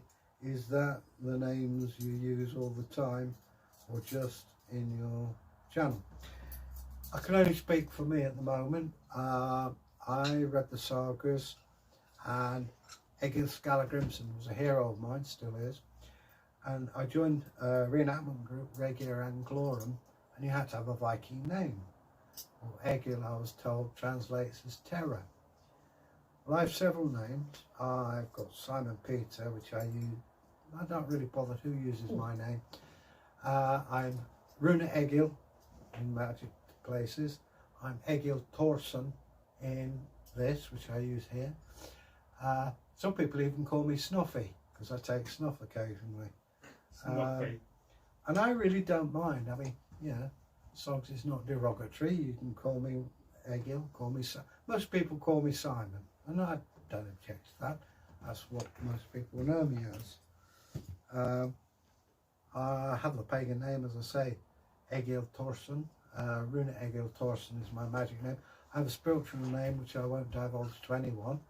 And for those of you who have the spiritual name, you don't divulge that. Move that way a bit then. No, I've just had instructions to move that way a bit. So that way a bit I am. Left. You want to go that way? No, sit down. I'm an egg. Comes in here with his slippers and rooms, parting a man from his coffee. And anyway, that's how I got my name. And Egil's been a good name for me. You know, I used to go around schools and I had quite a bit of money doing that, and I've just been hit by a rune casting thing. Okay. That's yours, that is now. Oh, thank you. Take it home with you. Yeah, I'll put it down here. You can put the runes down there as well. Oh, wait a minute, we need to adjust the camera because you're not on camera no more. And you can pass me coffee over as well. Sure. So that's how I got my name, and now, hang on. We'll come a bit closer. Whoa, don't sit down. Okay, you can sit down now. Whoa. One day we'll get somebody to do this all for us, adjust the camera. What a gopher. We'll call him Gordon. Yeah, we're almost matching in tunics. Well, not far off. Hmm. Thought I'd join you for a little bit of this. Yeah, how did you get your name? I chose the first bit Bragi because I always liked the term name Bragi, and because I used to write a bit of poetry in the old days. Still do now and again. But the old Viking inspired poetry. So Bragi, of course, being the Viking god of poetry, and then Egil Thorsson suggested I use the name Magnar, because there used to be a Magnusson in the group, but he wasn't around no more. And they said we could do with a Magnar, we're missing one. So I said, What is that? I don't know. Right. You have to. Well, Tyke, if you're watching, perhaps you could tell us. Probably busy working. But let's have a look, see if we've got any more comments. I think, is Celtic Bod come back? God? No, I don't think he is. I think he's Pretty busy working. It'd be that time of the day. Look, you got coffee on the screen. Watch out for that. There you go. Can't do anything right here. My dad says that now, Ian. What? You can't do anything right. Alright, Cyril. His real name's Magna. Don't give his real name away. Magna, we call him. I hardly think the hordes of fans are going to be breaking the door now. Well, no. So have you told the origin story of the runes on camera? What? Odin on the tree? Well, yes, there's a good time for you to tell it. Excellent idea, Egil. And the ball comes back to me. Okay. There is a translation called the Hammerval, which are rules on how a Viking should conduct themselves. A book of etiquette, if you will. Yes. In it is the origins of the runes. I know that I hung up on that windy tree 9 days and 9 nights. None gave me food, none gave me drink, an offering of myself to myself, pierced by my own weapon. I saw the runes screaming, I seized them. None gave me, I went from a word to a word, from a deed to a deed. That's paraphrasing, don't quote me on the exact, because there's various translations. So apparently, Odin was on the Yggdrasil, the world tree that holds the world up, and saw the runes. But what it does tell us is self-initiation, which you can do it that way by impaling yourself. I didn't. Do it another way, which I'm not going to go into, but it was not painful physically. The runes, apparently, as I say, Odin found them. Where they come from before that, I'm assuming comes from the earth and the energy from that. He's master of the runes, and we also know that he got knowledge by putting it. He didn't lose it. He put his eye in the Ymir's well, the base of the Yggdrasil. He also gained knowledge from Ymir. Ymir's head. Oh, the giant. Yeah. No, he sent an emissary when the War of the Azir and the Vanya was on. This guy got up their nose. So they sent him back, minus his body. Well, Odin, by use of magic, runes, herbs, was able to get the head to talk to him and advises him. Now, another interesting thing is, when Himmler was at Vivalsberg Castle, found what he thought was the excellent Nordic person, chopped his head off, and guess what? The head wouldn't talk to him. Oh, right. But there you go. So, in a way, it's a bit like gaining knowledge from an ancient computer. When you think about the head, it's a computer in a way, you know, a biological computer. You know, amazing thing, isn't it, the brain? Well, I mean, you know, yeah, it makes a good story. You see, the trouble I've got with all the sagas is that they have been got at. Well, of course so. And it's the typical one, you know, people say Ragnarok. Ragnarok never took place and never will. All you've got to do is look at the ancient, the saga. I've just dropped a rune. It's on the floor. I don't know. Can't take you anywhere, Egil. Well, you keep giving the stuff to sit with. Anyway, Thor going fishing for the world serpent, in the edition that most popularly known, is he catches the world serpent with a chain on a bull's head, and he's pulling that hard, his feet go through the boat. Giant gets windy, drops the chain, Jormungand escapes to kill Thor at Ragnarok. That's all very clear. However, in an earlier version, he does the same thing but catches the world serpent and kills it. Ergo, if he's killed it already, he can't kill him at Ragnarok, can it? Well, no, but I think there's only one evidence of that I can find. But me and old butts, mate. I know. I've had a word with the man himself. It ain't happening. And also, it's a good way. If you think, who wrote it? Snorri Sturluson. What was he? Bishop. So that would also indicate that the challenge of Thor and the Hrungnir will have to take place before that episode. Anyway. he can't lift up the wolf serpent in that challenge. Well, also, The one with the glove. as I was saying, if you sit and think about it, what better way of converting somebody from paganism to Christianity by saying, yeah, you worship your God. They're all going to die.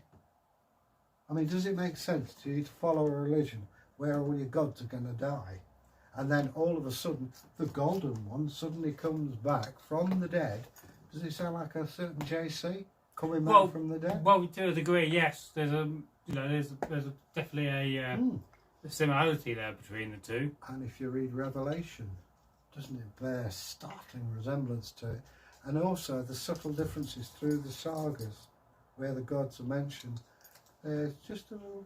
It just takes you along. So there you are. You're living in 11th, 12th century Iceland, and not all the people are Christian yet. No. Would you not kind of Christianise the Viking stories to use those stories as an influence to make people, convert to Christianity? No. I mean, I did a big theme at university on Bede, History Ecclesiastica. Not a bad read. History of the Franks is better, but there you go. Anyway, you think, oh, he wrote this. Who's it for? The average peasant in the hovel can't read, can't write, has no interest therein. Not all monks could read or write. Not all kings could read or write. Charlemagne could read, but he couldn't write. Two skills are separate. So who's it for? It's for educated monks, people who can read and write, and to influence people. It's a power thing. It's like computers today. Not everybody is good on computers. Some are. Well, and I know. And it's just the way. That's the way life is. So we've got more comments. Do you fancy taking a video back home with you and editing it, Egil? Yeah, I can do. You might struggle. Okay, what else we got? I've got a comment here. This is from Finn Rafe. Hi, Finn. Is it not at least possible in history the runes come from other letters used by other humans before? What Odin did was give the runes their power. Yeah, that's a fair comment. We have the earliest of the Halstringer rock carvings in Denmark, I believe, and they are sort of Iron Age, Bronze Age. I said earlier that if you look at Greek letters and the Elder Futhark, you will see there are similarities. Certainly if you look at Etruscan script, I actually have a chart at home actually with them on. I didn't know we were going to be doing this, but there are variations on that. And I think, like you say, giving them potency and power. There's a school of thought that actually Odin actually existed as a chieftain. I think they said he was Turkish. Doesn't matter, The guy is head of the gods as far as I'm concerned. I've spoken to said person, or God, and yeah, I think what you said, Finn, is right. To me, he sort of, I wouldn't say give them legitimacy, but certainly gives them power. He's a god of all sorts of things, god of 150 names, to say a few. Well, yes, there's a video idea on its own, the names of Odin, for you to think about in the future. I sometimes wonder when you see the names of other gods, whether it's the same god, Odin. I don't know, Now we've got another comment from Finn Rafe, and he says, I've got a comment here first of all from say Giarmi, of course, he says, and then Finn Rafe comes back with another comment in saying, is it not possible that there is something similar with Norse beliefs on Christianity? Is it not possible it could also be the other way? I'm not disputing that. I mean, no doubt doctors of theology will tell you, but there are parallels, yes. And the Norse interpretations, I mean, the classic one is Daniel in the lion's den. But if you're an average Viking, you wouldn't have the slightest idea what a lion is, But you would know what a snake is and a serpent. So the idea of a guy in a pit of snakes, that makes sense to you. Whereas a lion, you might as well say, food mixer. Don't know. Oh yes, but what would a Viking, a pagan Viking, make of Christian stories? Depends on your Viking, doesn't it? It's like today. Some pagans are still very anti-Christian. Some Christians are very anti-pagan. Some people, like myself, you know, if that's what you want to do, that's what you want to do. It depends on the individual. The church officially started out looking on pagans as erring children, but the interesting thing to note is that in early Christianity, I mean, the big debate was between Celtic Catholicism and Roman Catholicism. The Celtic ones had a pate shaved at the front, whereas at the back, and there was a great deal of anguish, simony as well, another heresy. And you know, you see it all through Christianity. They're more concerned about, you know, well, I mean, you saw the big kerfuffle, Church of England and Catholic. You know. And so we've got 3 more comments. Let's just catch up. From Sir Jarmy. Hi. I was pronouncing your name right. Just as Vidar discovered the tablets of runes. And then Karen Rose Miller's here. So hello, Karen. Okay. And she said a den of wolves. And then another comment straight after that. She says Daniel in the wolves' den. So. Well, there you go. Welcome to the live stream. Yeah. Now, just before we continue, one of the things you'd always say in a live stream, Egil, is to encourage folk and people watching to share the live stream so we get more people watching. And don't forget that after the live stream ends, it will be published when it's rendered the video in at YouTube's end, and we'll publish it. So what he said. Watch out for that. And there's a little bit of a bonus information. I'm planning a bonus video for tomorrow, and the video is on the Banshee. Then we talk about, it's one of those videos where we talk about random things. Then we talk about Irish history. Not Susie in the Banshee. No, you did. You probably mentioned that, I think, to be fair to you. And then we talk about, if I'm correct in saying, what do we talk about then? I forget now. No idea. The Gurkhas. Ah, good old Gurkhas. So, and we talk about VC medals, and I tell a story about a man called Godfrey Mennel. So that's going to be out tomorrow. Then if I do get a chance to edit a historical video, we've got a few ready to go, or to be published I should say. I'll try to do one then tomorrow or tonight. Of course, with Godfrey of the past, wear a hat. Well yes, that's another story to tell in the future. So is there any more subjects about the runes? I guess one thing you probably not talked about is the recent use in these even recent times in Finland. They were still using a runic calendar, weren't they, Egil? Yeah. And you know a little bit about that, I do believe. Do I? Yes, well, I do believe so. Thanks for landing me right in it up to my neck. I have to be honest. Well, you covered the subject before in a video. Have I? Yeah. Oh well, check the library. Right, there.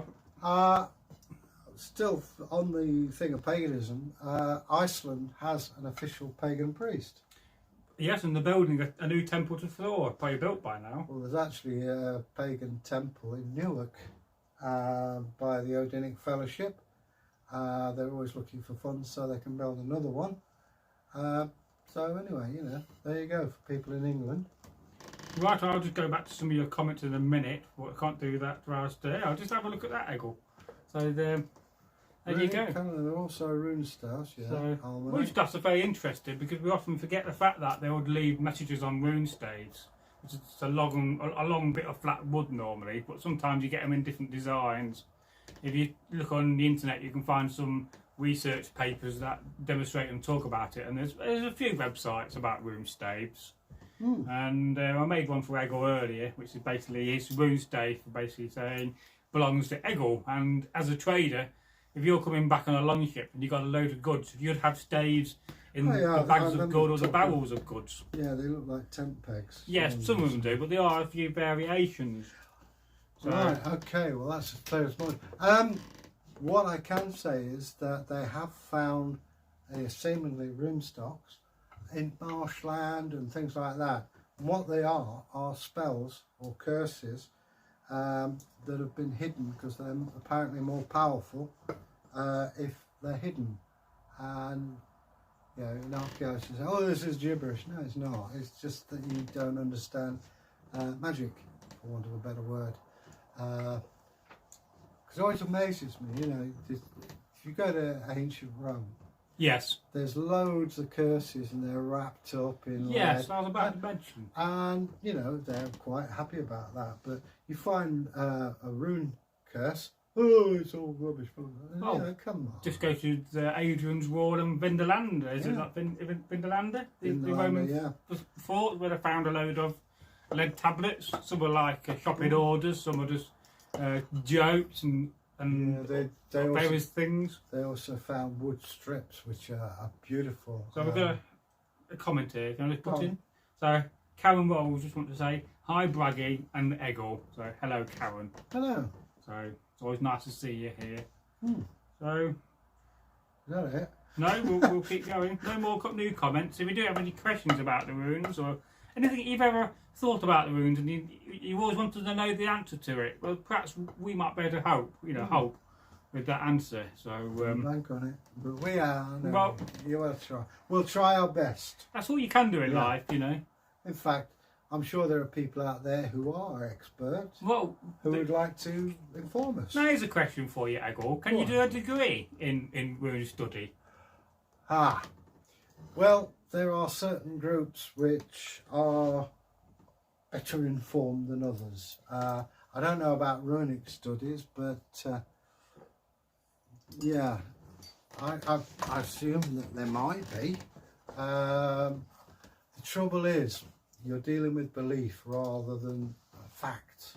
You know, the trouble is now at university, if you look at archaeology and history, they want facts, Cartesian truths, and you're dealing with belief. And whilst you have theology, you do a degree in theology, I haven't as yet known anybody doing a degree in paganism, because it's not written down. I think you can do North studies, so perhaps runes will be in those North studies. I did a 4-year course on called Nortrad, which I don't. It is running now, but it's a lot more expensive than when I did it. And as I say, that gets you to what's called a Vitki, which is first stages of Viking priest. So we have a comment here from Mr. Jarmy, and they say, ask Jackson Crawford of the University of Boulder, Colorado. And he's the American cowboy that talks about the Norse. Yeah, you've seen one or two of his videos with me. Well, I mean, if anybody should know, I guess he would. And then we have another comment above that from Finn Wraith. Hi, Finn. And they say, I almost wonder if there should be another word to call magic, now since a lot of people will not take magic seriously, since here going to assume it like Hollywood magic.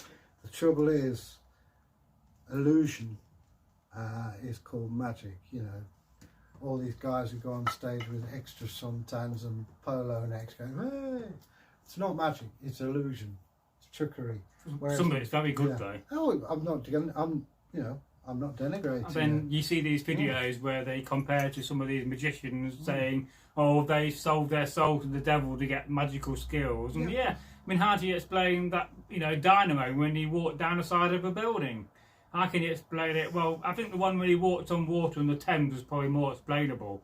But sometimes you see these magicians do things and you think to yourself, well, how did he actually do that? It's trickery, it's illusion. And they will say that magic is so completely different. There's a manipulation of subtleties. So we have a new watcher on the channel. We'll be watching a few for a while, and that is Brandon K. Hi, Brandon. And in a comment here, Brandon says, I recently finished writing simple notes on the Elder Futhark for each room. I'm curious, though, do you both have preferred Futharks to work with? Younger, older, short trig, Anglo? Well, I always work with the Elder Futhark because that's the one I was trained in, from where I've had contact with. I know some people do use Elder Futharks, some people use symbols rather than runes, but I can only speak for me. I always use the Elder and will stick with it. Yeah, did you ever see the series Last Kingdom when they had the soothsayer?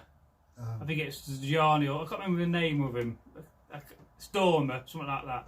And he had like a bag of bones with all kind of things in it. Some people do. You know. Yeah, you know, I mean, it's whatever lights your candle. I mean, I knew a girl, she had a bag of stones, nothing on them, but she would cast them and she could forecast. Oh, yes. You know, and I mean, even the shapes. Yeah. I mean, people would look at birds, how they fly. That's where all this sort of starts from. The Romans, you know, the entrails. Could you do it with your tea leaves? People say that. I mean, I used to have a book on it.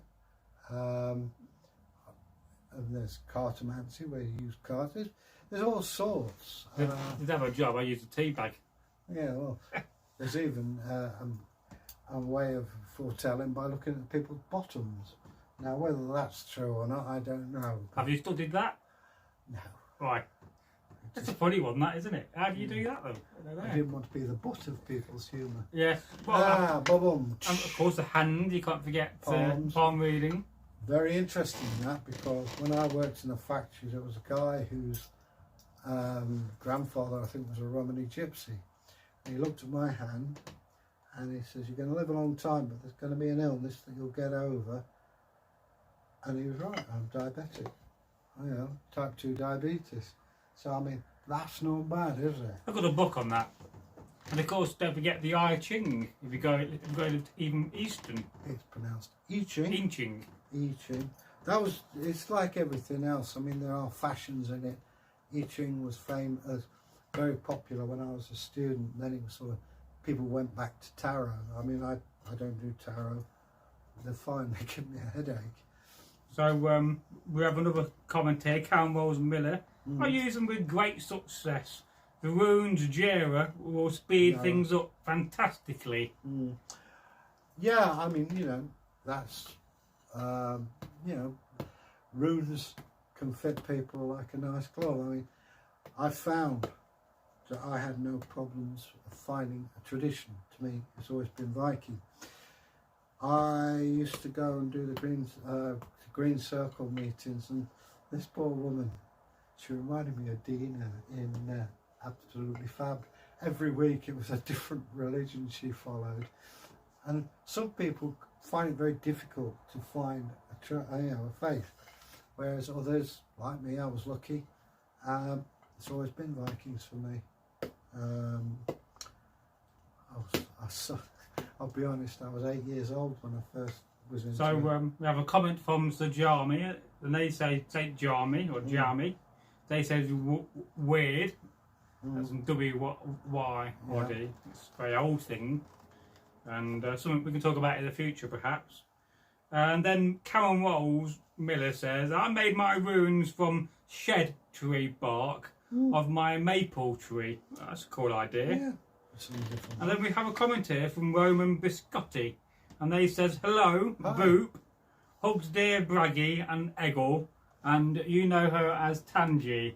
Hi, Tangi. So that'll cheer Egil up. Nice to see you here. Yeah. How's life with you and your family? Hope you're keeping safe. Stay groovy, baby. And Roman Biscotti says, hello all. Hi. And he puts a unicorn, and I'm not sure what that emoji is. A ghost, I can't see the emoji. It's very small on here. You don't understand emojis, do you? Well, no. You know. But they're nice, pretty pictures. I got an emoji today on my phone of a heart. I don't know what that means. That means love. Oh, right. But there's different ones. There's loads of them. Thousands, probably. Right. Now, I was just thinking there while I was watching this video, do you think ever one day, or is there such a thing as runic subtitles? Yeah, why not? Because let's face it, if you read the runic script and that's your natural language to a degree, you know. It's an interesting It's thing interesting, that. with runes. I can write runes faster and neater than I can ordinary writing. But reading it takes me a long time. Isn't that odd? Yeah. Yeah, so reading and writing are two different things. But I just find that reading, even stuff I've written, I have to, you know, you got your finger and going like that. Now, just going off slightly off subject when it comes to reading, when you read something, do you sub-vocalise? What do you mean? So when you read a book, do you hear the words in your head? I sometimes hear in the author's voice. I mean, at the moment, I'm reading Martin Carver's book on Sutton Yes, Road, you are indeed. and I can hear him speaking. Right. Um, So apparently we shouldn't do that. No. It's very difficult to get away from sub-vocalising. But apparently what we should be doing is just looking and reading the words without reading it in your head, and then it'll speed up your reading.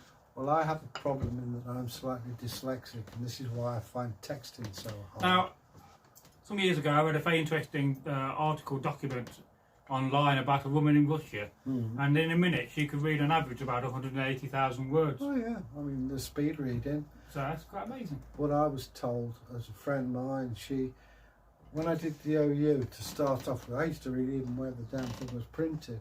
She'd read down the middle, speed reading, and get A's. I mean, she was a damn sight cleverer than I was, but yeah, I find sometimes I think I'm slightly dyslexic. It's like when you texting.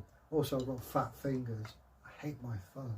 Yeah. Is it a touchscreen phone? Yeah. Yeah, what you need is a stylus. No, what I need is a damn full phone that works properly, not because it's made for people. If you think Asians have got a lot thinner fingers, haven't they? Well, yes, I think they Whereas do. I've got big, fat, sausagey, piggy fingers. Yeah. So slim those fingers. So we've now got 13 people watching. Do you want to recap what you did earlier on the channel and go through that little board again of what are the runes and where I've do got they to go come through all from? that again. Well, yes, because I think it will be very good. No, we'll sit down for it and I'll adjust this. My buttocks are squealing. Right, I've got to adjust the camera, folks. Hang on. He never thinks about this. We are the Skinny Bottom Club. Yeah, I mean, the pelvis was coming through. I don't know. I thought it was a bit of a badonkadonk. I don't know what that means, but it's probably a generational thing. So anyway, ladies and gentlemen, Oh, you can hear me even if you can't see me. What I would like to say now is we're going to recap the Elder Futhark. So pencils and papers ready, and I'll stay out of this for you. oh yeah, that's it. Leave me to it. Anyway, the Elder Futhark. As I said earlier, and I apologise to those of you who have been watching earlier, we are recapping. Futhark, what does it mean? It means what we today would call an alphabet. Why is it called that? Because, and all the inscriptions we found so far is F-U-T-H-A-R-K. Futhark. The Elder Futhark, because that's the Elder alphabet that we know of. We've got the younger Futhark, we've got the Northumbrian Futhark of 33 characters. Traditionally, they have 24. Later on, in the 1930s, I think it was Israel Regard, I stand corrected if I'm wrong, created Weird, the blank rune. Very useful, but not everybody uses it. So we'll start from the beginning. Fee. Here's a clue. Each rune, the first letter of its name is what it represents. So Fee, here we are, F. Wealth in Viking times, in past times, was represented by how many cattle you had.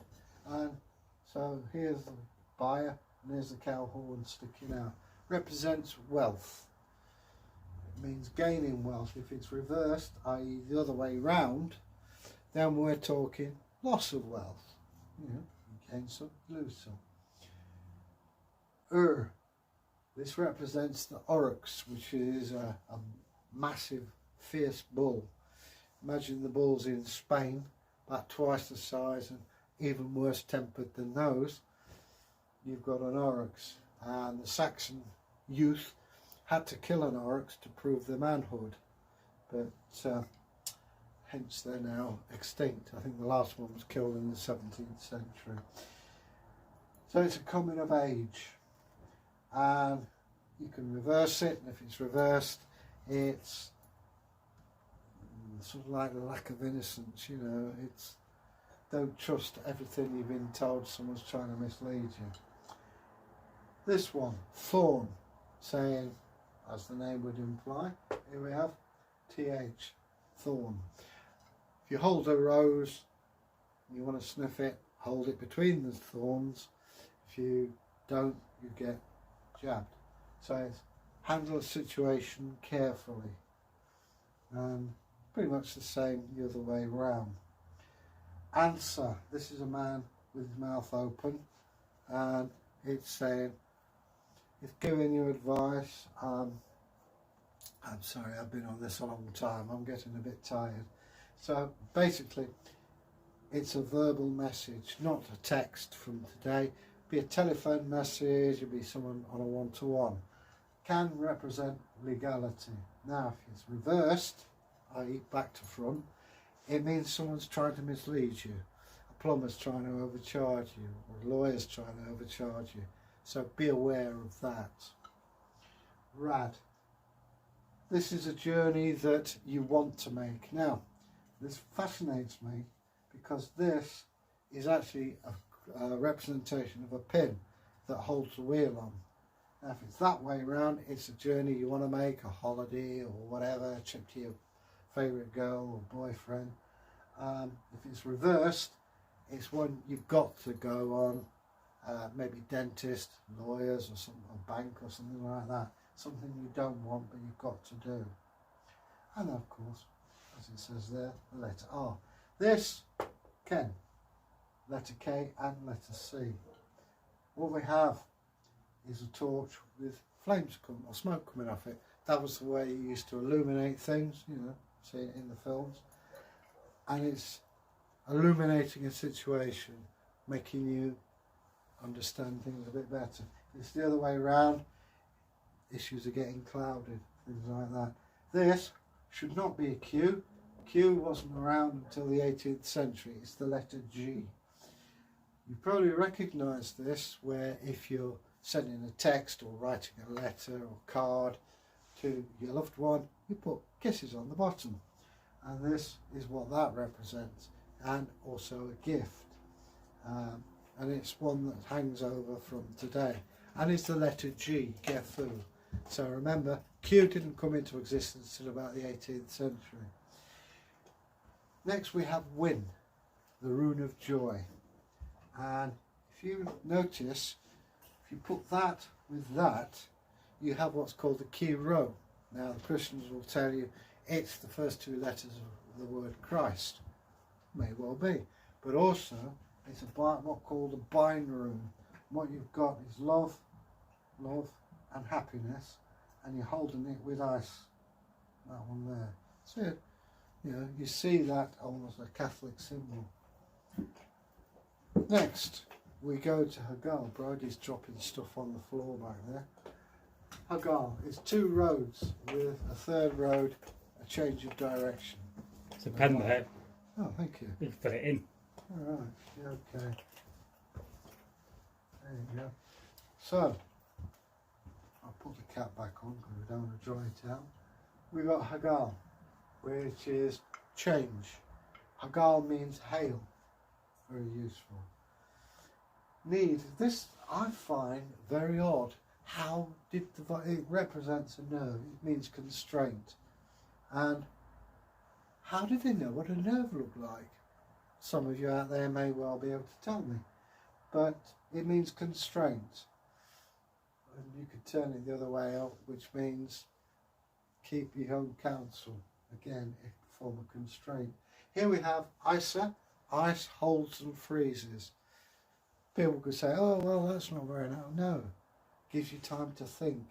Gives you time to do positive action. Yara. Again here. You can't reverse that one either. That's a harvest.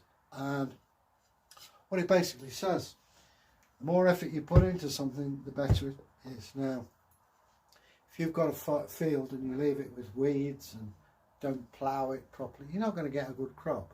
You plough it, aerate it, manure it, you're going to get a better crop. So the more effort you put into something, the better it is. Now, I have no idea whether that's IE, but that's Europe, and it represents a bow. You pull it back, and it means that the situation may be different, but will snap back. whether it starts off advantageous.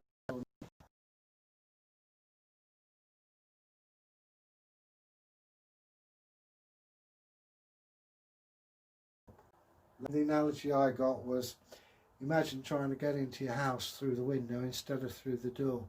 Take the time, hold it free, think. You may be able to find the answer. I said vulnerability. It's protection. You're protecting yourself and those around you. When it's the other way around, it's vulnerability. So, good job we went back over that, wasn't it? See, I am human after all.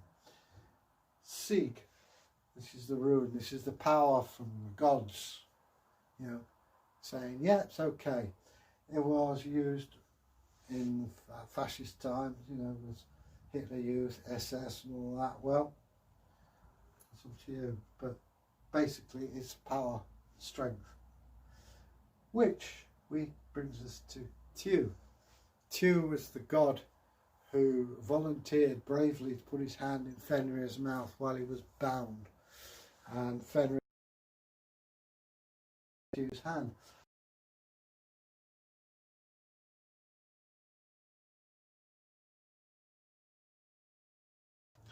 Containers from the bark, and you can also make a shelter.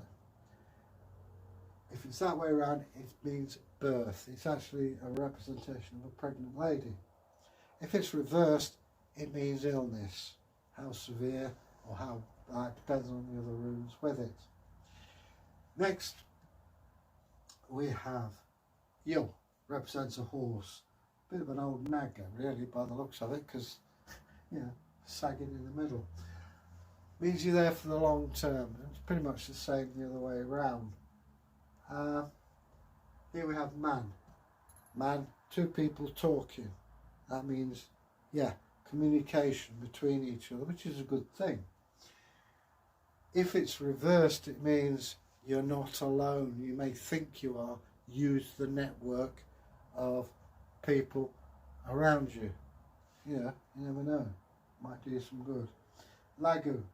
This is representation of the ladies and of water.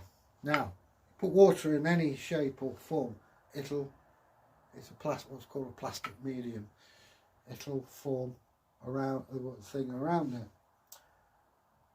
And what it's saying is go with the flow. And reversed is your intuition. Just use a bit of thought, don't go in bareheaded. If it's on a man's cast, it usually means you're ignoring your female side. Ing, again, NG, it represents a scrotal sac, which the ancients thought where all life comes from. I suppose it's part of it, yeah. But it's suggesting new ideas, new concepts, the birth of things. Again, coupled with that. So it's saying, yeah, it's a good thing to think that out. Dag, this represents the sun, either setting or rising. And it's saying, it's a delay rune in that if it's a business opportunity, it's better because it's like wine, it matures and it's better for it. Friendship grows stronger. It's not overnight sensation, it takes time, but be patient. And this last one we have here is Othel. Now Othel is actually a representation of a house on stilts. That was quite common in sort of like the Bronze Age or around that time, because you know, rivers rise, you don't want to get your feet wet. It's saying, it's called a delay rune, yeah, because you've got to spend time with your family. You've got to look towards the house. Maybe the roof needs repairing. Maybe, I don't know, you need to take attention to your family. Maybe you're being too distant. And it's saying that. Now the one rune I haven't covered is Weird, the blank rune. It's a difficult way to describe weird. It has been described to me, the nearest I think we can get, is that which is outside the physical laws of physics. Some people call it karma. Well, it isn't that. But that's the most common thing. I suppose it's a bit like saying, what is faith? You know, it's a multifaceted thing which you either understand or you don't. And, you know, I find the rune very useful. It came about in about the 1930s, and I think it was Israel Regard who brought it about. Some runecasters won't go anywhere near it. They say, you know, it's not right, or it's up to you, the individual. If that's what you think you want to do, go for it. If you don't, go for it. You know, I'm not here to, or anybody, to tell you, you've got to do this. There are rules, of course, in magic and in the occult, but that's a different story. So that covers the runic alphabet. Okay, what are the runes and where do they come from? Well, I'm sorry to go over this again for those of you who have, this is for the people who've just joined us. The runes themselves, the word rune actually means whispered secret.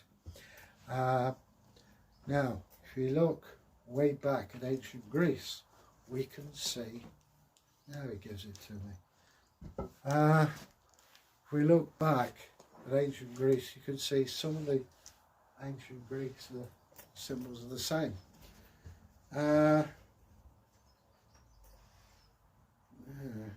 Okay.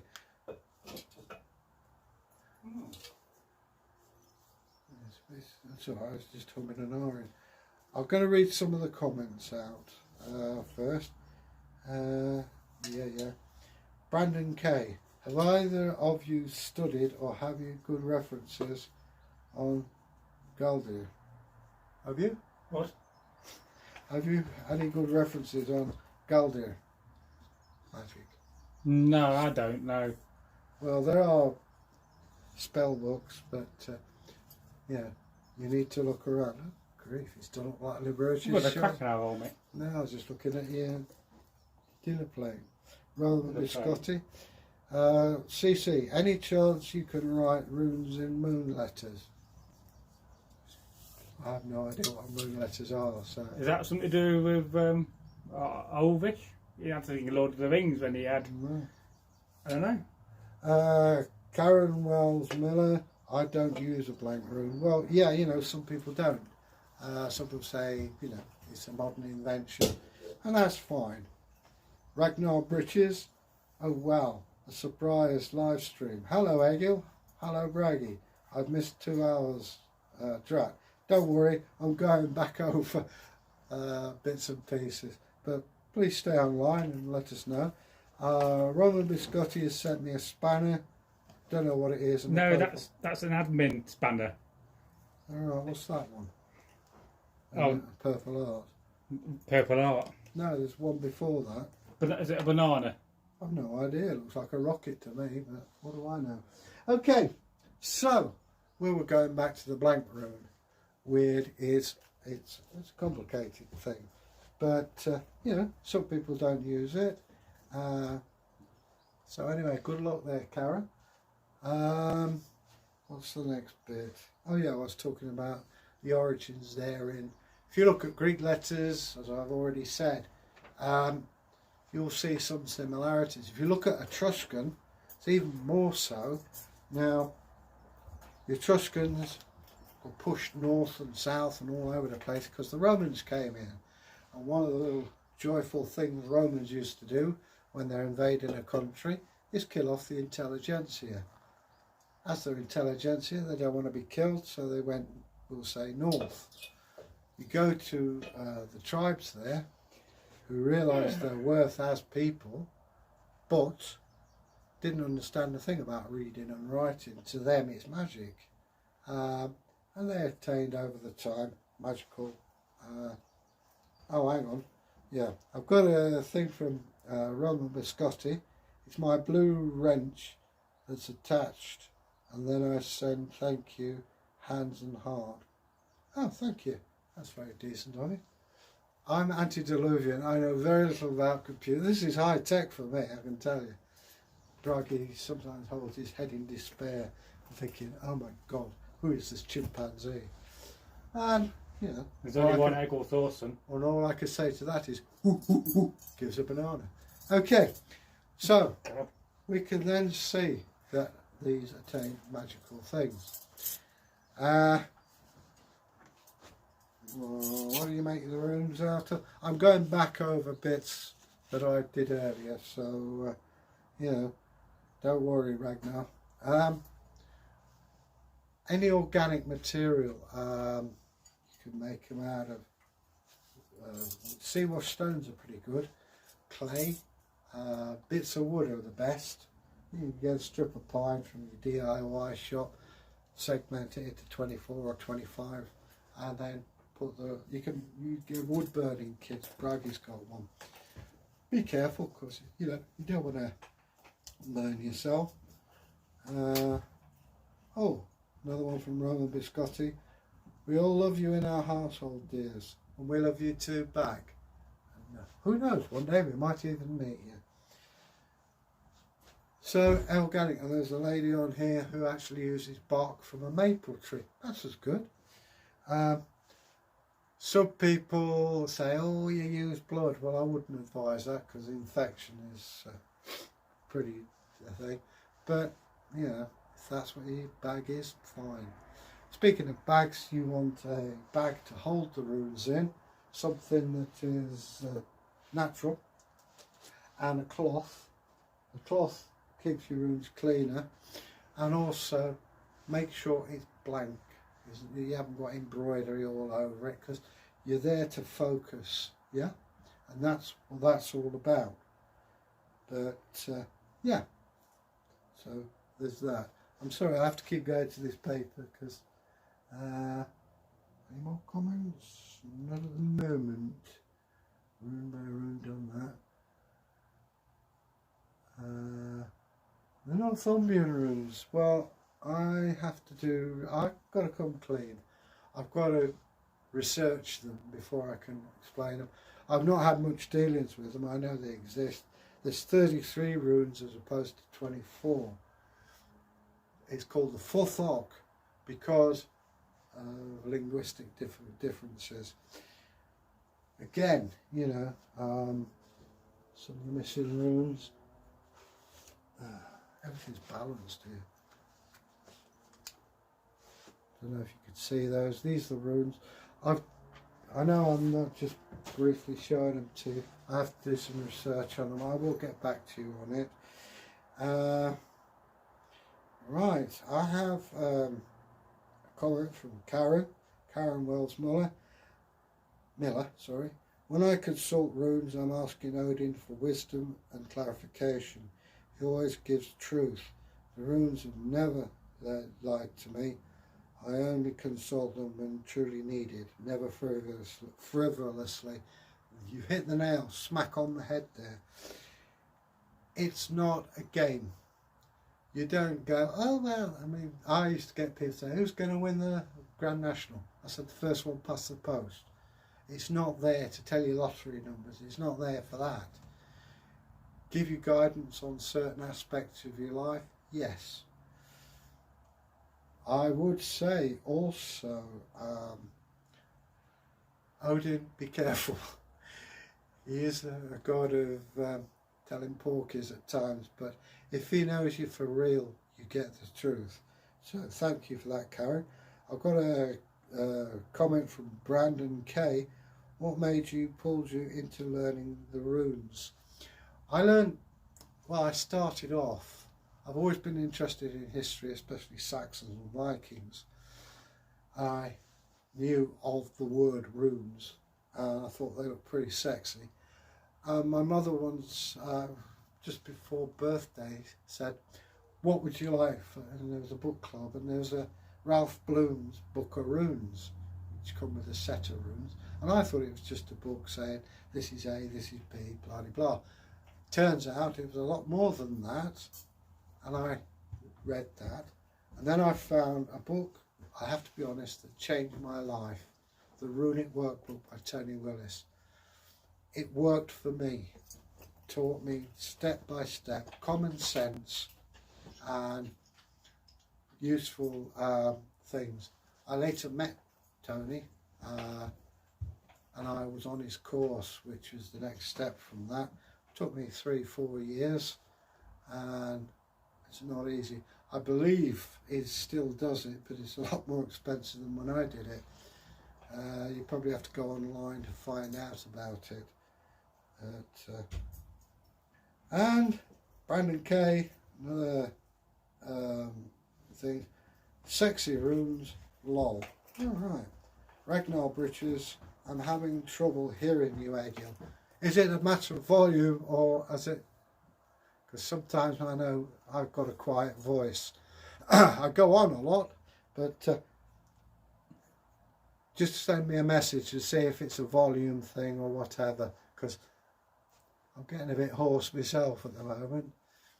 I've got the Cosmic Pixie standing there. Well, you are a bit quiet on camera, to be fair. Well, I do my best. I know you do your best. I'm only a little fella. It's because you never had a gaming channel and you didn't learn the lesson of how to shout. Talk louder on camera. Also the youngest child, and you shout. And it does get to your voice, talking. Yeah. Oh, I hear you fine, but the video doesn't match the audio. Well, just go and click on the live button. Click on the live button. And then reset the live or reset the live stream. I do that. Do you want to come in and tell him? Well, I can do, yeah. Hello, I am dressed as a Viking today. I am Braggy. He's the brawn. I am sometimes known as the brains. Porno Pixie. Oh yes, well I watched a video about that the other day. Now in popular society now we associate things with, you know, house porn and food porn. Oh, right. So do you think there's such a thing as Viking porn, which I suppose is like really blingy, really nice silverware with garnets? That could be classed as Viking porn, I suppose. I am not even going to answer that question. The only reason I mentioned it because I was watching a Dave Gorman video the other day and I didn't realise he had a channel, so I'll have to start leaving some comments, so watch out if he starts watching us, because we could end up on the Modern Life is Goodish. You ever watch that programme? Anyway, Roman Biscotti. Oh, do you know it gets rather heavy now? I could restart the video. Should we just try that? Hang on a second, folks. When I don't go into the text. Don't get away from there. I'm going to restart. So we'll just see. Are the words matching the live stream? I think it's probably that time of the day as well in the UK where it's getting what towards 5 o'clock. It's a Friday. All these teenagers will be coming online now. Ones that are good out of school. Although a lot of them are not at school, are they? Well, I noticed that I was walking over the Catholic school. Its playground was full of little people. Well, what can happen when you watch a live stream, Egil? You can get out of sync. So the live stream will be live, but you're watching a few minutes behind. So in the bottom left-hand corner, there's a little live symbol where it says live. If the dot's not red, then you're not live with the video. I noticed that my movements are delayed on there. Well, yes, well... I mean, I'm not bothered. We are going to wind this live stream up in about 20 minutes, because I think 3 hours today, and then if you've still got some voice left, you can do those videos you want to do before you go back. So, you know, there's no rest for the wicked. I mean, I've got to edit all these and take hours. The other day I spent 5 hours editing a 15-minute video, which I was going to publish today, but it kind of interferes with this live stream, so that'll be out tomorrow evening. Oh, that's... yeah. So Roman Biscotti says, that's better, yay! Okay, baby. Yay! Yeah, stay groovy. So, oh yes, it's always nice to see you here on the channel, Roman Biscotti. Yeah. The only person that's ever done a collab with us. Yeah. Now, the other day I did see a Viking storytelling channel from America, Minnesota I think, or Michigan. Yeah. And I got quite a few comments to reply to. I just not had the physical mental energy to do that. But they basically said, are we up for doing a collab with them? They've got about 1,800 subs. Oh, they dress as Vikings, and she reads, there's a lady there, she reads Viking stories for children. So I don't see any reason why not. Alright, so now I have a comment from somebody you know. Have a guess. Who that? Well, I have a guess. It's somebody you know, no? Somebody you know you get on with and you like. Tangy? No. Somebody local to here-ish, who's under lockdown. Rob Napier. Bob Napier. Alright, Rob, how you doing, pal? Rob Napier says, afternoon, brothers. Okay, how you doing, bro? Yes, it took me a little bit of time to get there, but he did get there in the end. One is so popular. Well, indeed, you know. And locally, about 20, 30 miles away. You're going to be the most second famous Egil after Egil Skallagrimsson. Yeah, well, we try our best. So anyway, Rob, hope you stay sane, keep welding, and that's you. Now I've got a bit of a home that needs a bit of welding. Yeah. So, Matron. yeah, speak to me about that. So, Roman Biscotti says, I would love to have you fellas do a outer space folk tale for my channel one day. Yeah. Well, I'm sure we could make one up between us and do that for you. Then somehow I can edit to you a finished product and send it to you. We could do. We do owe you one. Pussycat called Dave in space. Yes. Perhaps he went through some kind of magical portal and ended up in some kind of a weird spaceship. Was it aimed for children? Well, everybody, but without swearing. Well, I wasn't planning on swearing in it actually. I was just thinking of Bingo the scientific puppy making a rocket. Well, yeah. Mm. You've got a lovely imagination. Johnny the pineapple, the first test astronaut. I nearly bought a pineapple last night for £1. I think they're lovely. You ought to get one. They're really nice. I love pineapple with a bit of cheese and something sausagey. Very 70s. Very Abigail's party. No, it's just nice. You cut the top off, get the middle out, peel it. I mean, you remember the 70s. You lived through it. You was there. I remember the late 50s, mate. Never mind that. Egil apparently did have a massive medallion and a flowery shirt, didn't you, Egil? But have you ever been to one of those Minder Cups? One of those Minder Cup? with liquid chocolate, food Tommy called. Oh, yeah, I know what you mean. No, I didn't have those. I used to have flared trousers with turn-ups. Yeah. And platform shoes, black and white ones. Cheesecloth shirt. Yeah. I actually had a perm at one point. And I looked right pillaged. So while we're talking about the 70s, would you like to give Egil's version of a guide to the 70s? Just in case you got time travel back in time, how would you survive the 70s? Well, first of all, you've got to have, if you're a bloke, have a perm, cheesecloth shirt, flares. So you can't get away with bare feet. My problem with flares is, if I got barefoot, my big toe would catch it and I go flying forward. Ladies, again, you have a perm, short skirt or hot pants, depending on how you feel. Smoking was de rigueur in those days. Right, I suppose so. Cigarettes. The fad was for those that tell you survivors, Kojak smoke. Kojaks? Yeah, they look like cigars, but they're not. They're long, thin, fags. Was he not a bold man? Oh, he was indeed. There you go. He's dead now, so that's probably advice. He'd be probably bold now. Oh, he's been dead a few years, bless him. But there's that. Disco music.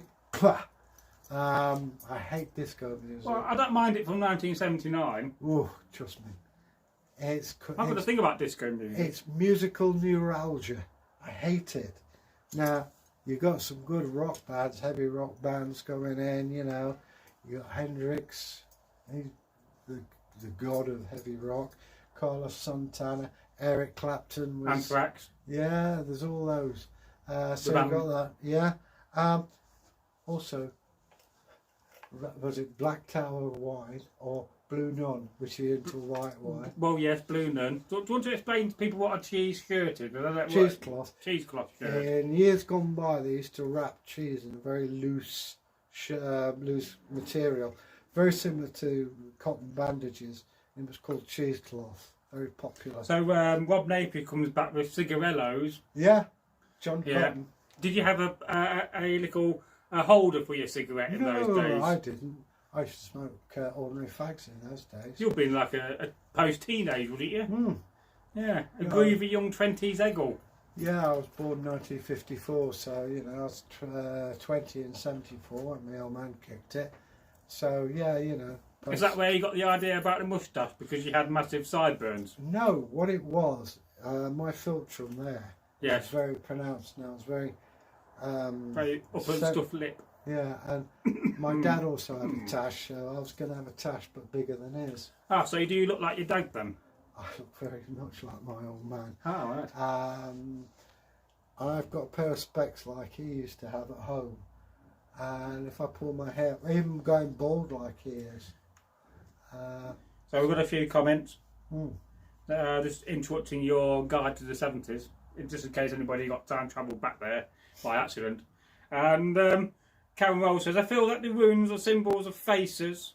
If you put powerful energies pulled and tethered, still an ancient well of power and wisdom open to us in by Odin.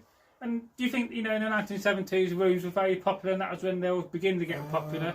Or is it more of a modern thing? I have to be honest, in the 70s, all I thought about were girls, music, and the odd marijuana spliff, which I don't do now. Bad Egil.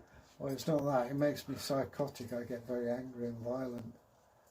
But, I'm speechless. Now, moving on from that rather quickly, Roman Biscotti says, oh yes, thank you. A cat in space is always wonderful. I love those adverts you get on TV I when love you got pussycats. a parachuting cat for Money Supermarket. I just love pussycats. I think they're brilliant. And Roman Biscotti says, I love disco and the disco ball. Yeah, it appealed, I think, more to girls than it did to blokes, because women could express themselves dancing and blokes look like pregnant ducks when they dance. And Rob Napier comes in and he talks about, and the great one and the only Sex Pistols. Yeah, I can remember hearing the Sex Pistols first time, Pretty Vacant. Yeah. And I was in Ripley. Johnny Rotten. Yeah, John Wyden. I was on in Ripley Marketplace, the Thorn Tree, and they put it on and I thought, yeah. What's this? Explain what a Ripley is. Ripley is a little town just outside Derby. Dates way back when. They're fair dates from Richard II's time. It's still there. I hope so. Oh yeah, it was the last time I looked. But yeah, it's sort of between Derby and Matlock, isn't it? Well, yes. Yeah. And anybody watching this after the live stream from Ripley would just like to say hello and don't forget to go and subscribe to the channel. What you say is, I hope you're out to doing. And how would you tell somebody in Ripley to subscribe? Stick the finger on that dear belly corner. They'll do it then. Just say. It's funny how people talk and have different accents. Well, that's miners talk more than anything. Now, do you have any more questions, any more random subjects we can talk about on this live stream? We do talk about random things, don't we? We were still in the 70s. Well, maybe not. Well, let's go to the 80s then. What was your guide, Egil's guide to the 1980s? This was meant to be in fashion. Yeah. When I was in the 80s... Rubik's Cube, 18. Yeah, I was... Crazy fool! I was studying with the Open University because I was realising that you can't spend your life degreasing bits of metal. I haven't worked properly since. But having said that, I was doing the OU, an institution meaning the Open University. For those of you guys who don't know it, it's a correspondence course, or it was when I did it. And it's for people who can read and write and who missed out on education. And I found it marvellous. Not only was it you're taught by the best, but also I made friends and contacts, some of which I've still got today, and that's how I got to the University of York, by my exams and credits. So I was doing that a lot. I was also heavily into Tolkien, and I was in the Tolkien Society, and to bridge it from 79 to 80 I was in the part-time army called the Territorial Army. You'd call it the National Guard in America, and I had a great time in that. But as I say, what did you do in the army? Shoot at targets, clean. What was your role? I was an infantryman. I was studying to be an officer, but unfortunately I had an epileptic fit on Crusader 80 and I got booted out. Oh. The interesting thing, the local historian Richard Felix was actually my captain. So, yeah. As I say, I then went to the Tolkien Society, where that's where I first got introduced to Viking reenactment.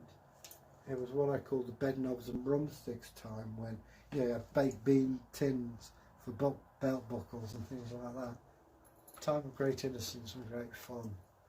So let's just come in with a little comment here from Rob Napier. Hello, Rob. You're Rob. Hope you're having a good day so far, my friend. And have to agree with Egil, although he spelled your name evil. Oh. So I'll read it again. Have to agree with Evil on the Open University. Yeah. Wouldn't have got my degree without them. Yeah. And I think they are underrated, aren't they? The OU. Well, I remember Rob getting his BSc. I mean, I got half a BA, and then I transferred over to full-time education. So you got a B. Well, I'm a baba. But I did history and sociology, and then I did archaeology and history at York. So what's it like to have initials after your name? Do you know what? And when you first do it, you put BA on everything, but after a while, it's like having tattoos. You don't realise it. I mean, BAs now are so common. It's frightening. Well, I suppose so, and that's a problem when too many people go to university. It devalues a degree. All it means is that you've learned how to construct and use your brain to the best of your ability. It doesn't mean you're more clever. It just means that you know how to organise and do research. I know, though, for this channel, you probably think about time I did some. Well, to a degree, yes, because unless you want to have to pay somebody to do it in the future, let's try to do it ourselves. Now, let's talk about the channel and let's talk about future content. What are you looking forward to filming in the future? And would it give you guys a heads up what you're going to be concentrating on? Well, not to worry Right, about... I've got to go in a second, let the carer out. You sound like you chained her up. No, down, woman. In this house, we do not chain carers. You got the wrong house. I was going to say. Anyway, as I was saying, we haven't done yet with Sutton Hoo. There's the helmet to deal with. Yes. And there's all sorts. It's like the shoulder clasps and things like that. So there's that to look forward to. Rob Napier. Rob Biscotti. That's a laugh out loud, that. No, laugh out loud. Lol. Lol. Don't know. Yeah, if you're very posh, you go MA, which stands for most amusing. Alright. That's the posh version. We did try to have a campaign a few years ago between a few of us to get it going and established, but it's not quite cottoned on yet. Okay, can you drop the camera? Because I'm about to sit down. I know, I don't want to drop the camera, it might break it. Woof woof. I can lower it. It's got to let the carer out. Get out. Anyway. So, as I say, there's Sutton Hoo to look at. There's all sorts to look at. I mean, the Sutton Hoo helmet, as I say, the shoulder clasps, and the Staffordshire hoard as well.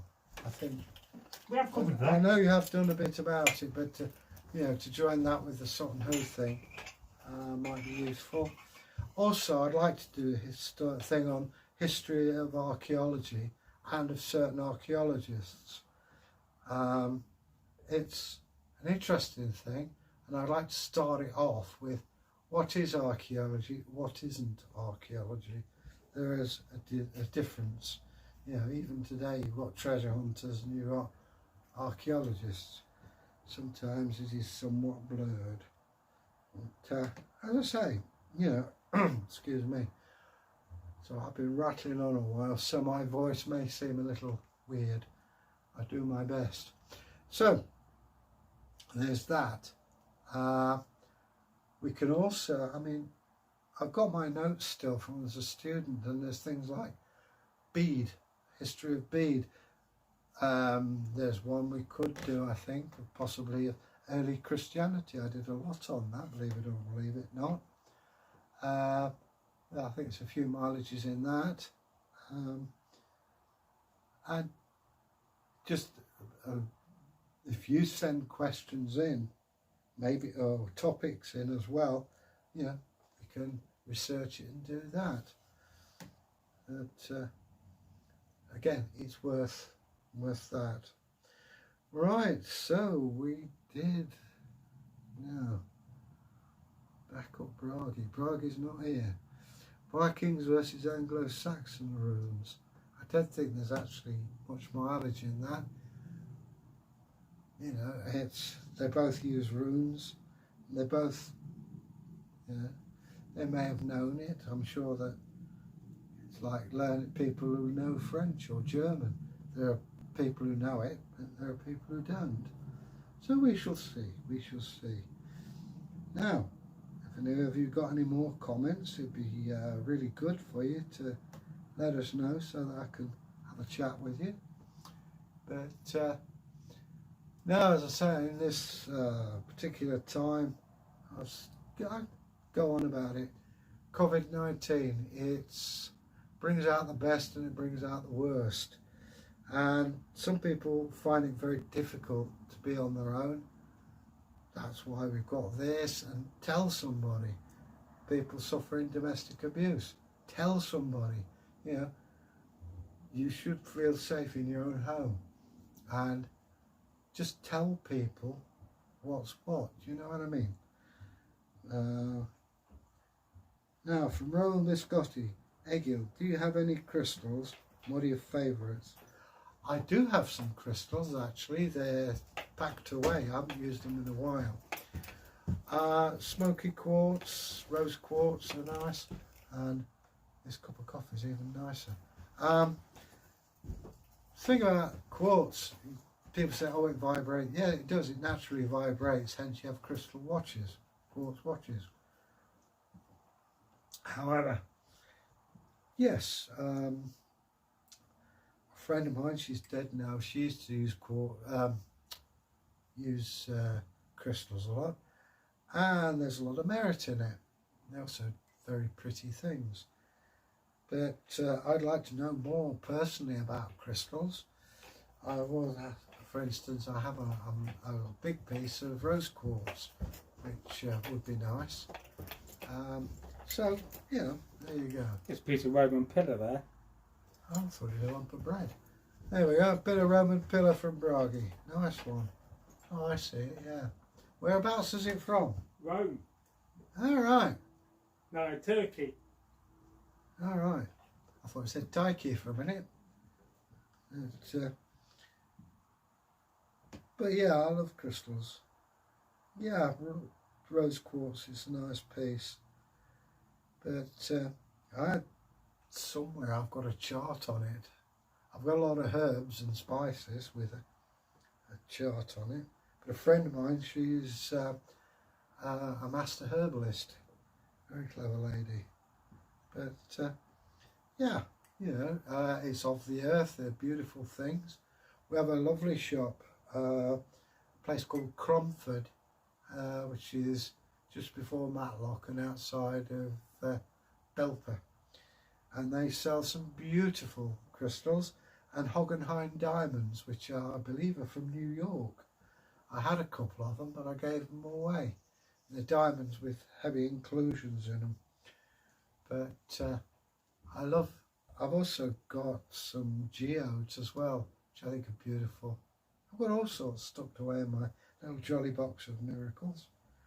And like I say, if you have any knowledge of crystals, please let us know. We cover all sorts of things here, and we're always, we're both willing to learn. But, yeah, so I don't know how much. Bragi's disappeared yet again. I think he's letting out the carer. Keep the doors closed because, you know, you don't know who gets wandering around these places nowadays. But I'll put that there. Yep, we're stable. Yeah, but, as I say, hope everything's all right with you guys. As I say, COVID-19 has been a leveller, but the sooner we get a vaccine to cure it, the better, and we will. Just it's like the old story says, and this too shall pass. So yeah, you know, hang in there. So long as you follow the rules as much as you can. Sometimes you can't. Yeah, you know, whatever. And as I say, how to buy runes? Well, yeah, you can buy them. As I say, there was Ralph Bloom's book of runes. That's what I use. But it's better if you make your own. All you need is a strip of pine wood, segment it into 24 or 25 oblongs, and shape them all the same, so you know you got it right. And wood burning is pretty good for the glyphs. Some people paint them on, some people even go to the extent, which I think is a bit excessive, of using the blood. It's not a thing I recommend, but some people will. So, once you've got that, you then want a cloth. Well, what I use, I go to a well-known cheap clothing outlet, and I bought a pack of 3 handkerchiefs. They're white and they're cotton, which is great for casting cloth. And of course you can wash them. If it gets too grubby or whatever, you buy another. I think it cost me £2. And then you want a pouch, natural material, like that. So you've got your cloth in the pouch. Now the cloth needs to be blank. You don't want anything to distract you, because you're focusing in. You're focusing in. Now, the thing with runes, it's procedure. Once you've done it once, keep doing it the same way, and eventually it becomes natural. That way, things you can interpret far more easily. And another one from Rome Biscotti. I love my ruins that Thomas made me. Oh, right, okay. That's fine. You're going to sit back down? I'll sit back down a minute, yeah, if you move your stuff. I don't know. Things I do for television. It's all my sort of rock and roll. Okay, Braggy's back in there, so you want to read Biscotti's last one? Ah! Nearly had coffee everywhere. Oh, so Woburn says, I love my ruins that Thomas made me. That's Thomas Dale. All right. Oh, I haven't heard from him for a while. No, he's been busy writing. All right. So it's fair enough. I need to adjust the camera slightly, actually, as always, because I'm not quite fully on camera. There we go. Want to be professional, don't we, Egil? At last. Saying now, Tom, on, that's all that matters. So, what have you been talking about while not being here? Runes, how to make. I've been reiterating. Who'd have thought it? Yeah, we haven't used that for a while. No, it's your little catchphrase, Yeah. that. I think we could make t-shirts eventually with that on. Yeah, going to have your little Facebook t-shirts. Mm. So, Egil Rules, Rock on Egil, hashtag Egil Thorsson. Braggy does it in Onion. Does it in long hauls. Yeah. Oh. A picture of Egil saying, who'd have thought it? Well, in actual fact, you have taken photographs, haven't you? Well, I wanted to. I don't know if they're Mugshots. Are they online? Well, there's some on Instagram, about 160 photographs. Could you tell the people if they want to see There's some them? photographs on Instagram. If you go to the top of the channel page, you'll see the channel bar advert, the banner, what we call it then, and there's a few links there. I think what I'm going to do soon is attach a copy of all the links to our other social media like Facebook and Instagram onto the main description. Well, the reason I was on about it is there's some behind the scenes photos, isn't There there? are one or two behind the scenes, But, and also a very funny video of Egil doing about a minute of dad dancing. no, right. Well, that one where I was in the garden. No, that's another one. Oh, techno Egil, that was, wasn't it? Indeed, got to do another one day. You have to hurry up. I'm getting old, you know. I'm 66 in November. Well, we're going to keep you going. God bless you. You know, I walk a few miles as it is. we did have to have a downstairs studio when you're in a wheelchair. Oh, well, outlive you lot. Don't you worry about that. That could be years away. Well, my grandma lived till she was 95. Yeah. But, Mad as a bedbug. but as you get older, do you think about death more? Well, I think that's inevitable, but I don't fear it. I don't embrace it, you know what I mean? But it's part of living, and I know there's a life after this, and I will come back, because I've been here before. So, ha ha ha. If you come back as a female host, you'll get loads more views. I'll be honest with you, as far as I know, I've always been a bloke. But I've experienced a late mate of mine, she was part of my life as well in ancient Greece. So let's have a look. Roman Biscotti says, welcome back, Braggy. Well, nice to be here again. And Roman Biscotti says, oh yes, I'd love a t-shirt, merchandise. Maybe a mug of Northworthy Sagas and Stories. Yes, we'll do mugs. It'd be nice if Key we could have rings. you on with us. Well, one day when I do our international tour and we go to North America. Canadian. Yes, we'll travel to Canada and America. We might even take Egil to Mexico. It's a bit hot for me out there, mate. We'll go in the winter. Yeah. Reba. Aye. So I think at the point where we're going to start thinking about winding the live stream. Have you got anything more to talk about? No, unless people got comments. So, any more comments? Any more things we wanted to talk about before we do think about winding the old live stream up? But don't go away yet. You know. Well, like I say, if you've got a comment, the more comments you send us, the longer we'll be on. Oh, we have a comment here from Ryan C. Hello, my friends. Hi. Hello, Ryan. And how are you today? Right. So, this has been a live stream, basically talking about Viking runes. There is some kind of a structure to it, so, and it will be published afterwards. I'll have it in the title, Elder Futhark runes, the Viking runes. So, Don't I've got forget. an itchy nose. Nothing worse than having an itchy nose on camera. We are having no subs. We want as many subs as Oh we yes, can. please share the video and tell your friends. Yeah. Because, you know, we're still very, very new and undiscovered, really, on YouTube, when you think about it. These are the wonderful days where the channel blows up, and then, although that's still wonderful things that happen, but I think these are the magical days. It's getting more serious all of a sudden. It's not, you know what I mean? So Rian C says, oh, I am late here. Yes, well, you are a little bit late, but you can rewatch it afterwards. And we'll stay on doing some more live streaming whilst you're here. Yeah. And Roman Biscotti says, my door is always open for you both. If you ever get to Canada. Well, one day. Yeah. Toronto, I'd like to go to Toronto. And, Is that where she lives? yes. All right. I had a next door neighbour when I was a lad, and his son was in Vancouver Island. All right. And from what I can gather, because he went by the Canadian Pacific trains, and after about 2 days he'd had enough of trees. There's a Danish Viking museum in Canada. Is there? They've recently built a longhouse. I'd like to go there. I mean, you know, to see Biscotti and Tangi. I don't, you know, I mean,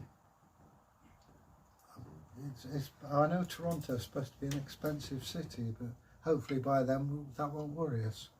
And Roman Biscotti says that I'm near Ottawa.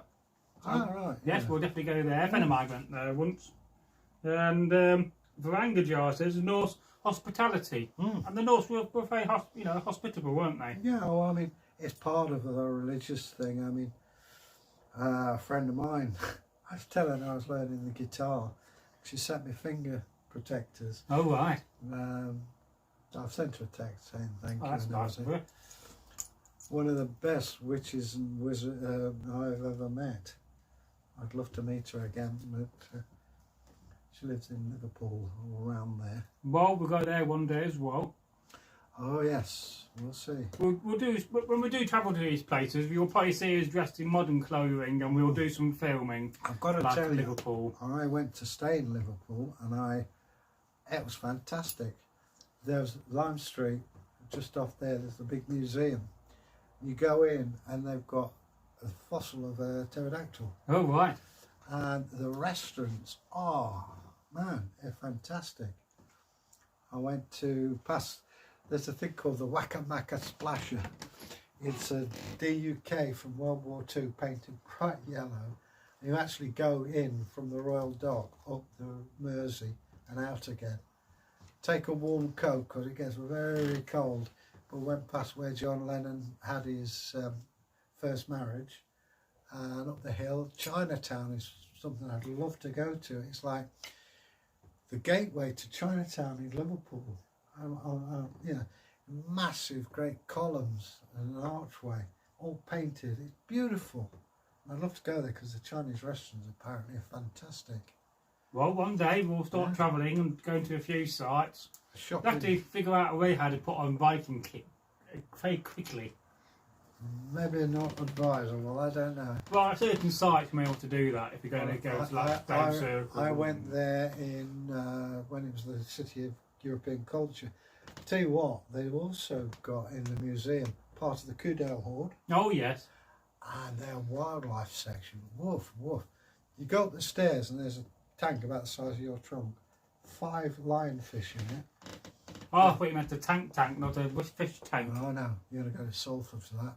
And then there's scorpions with ultraviolet light on them.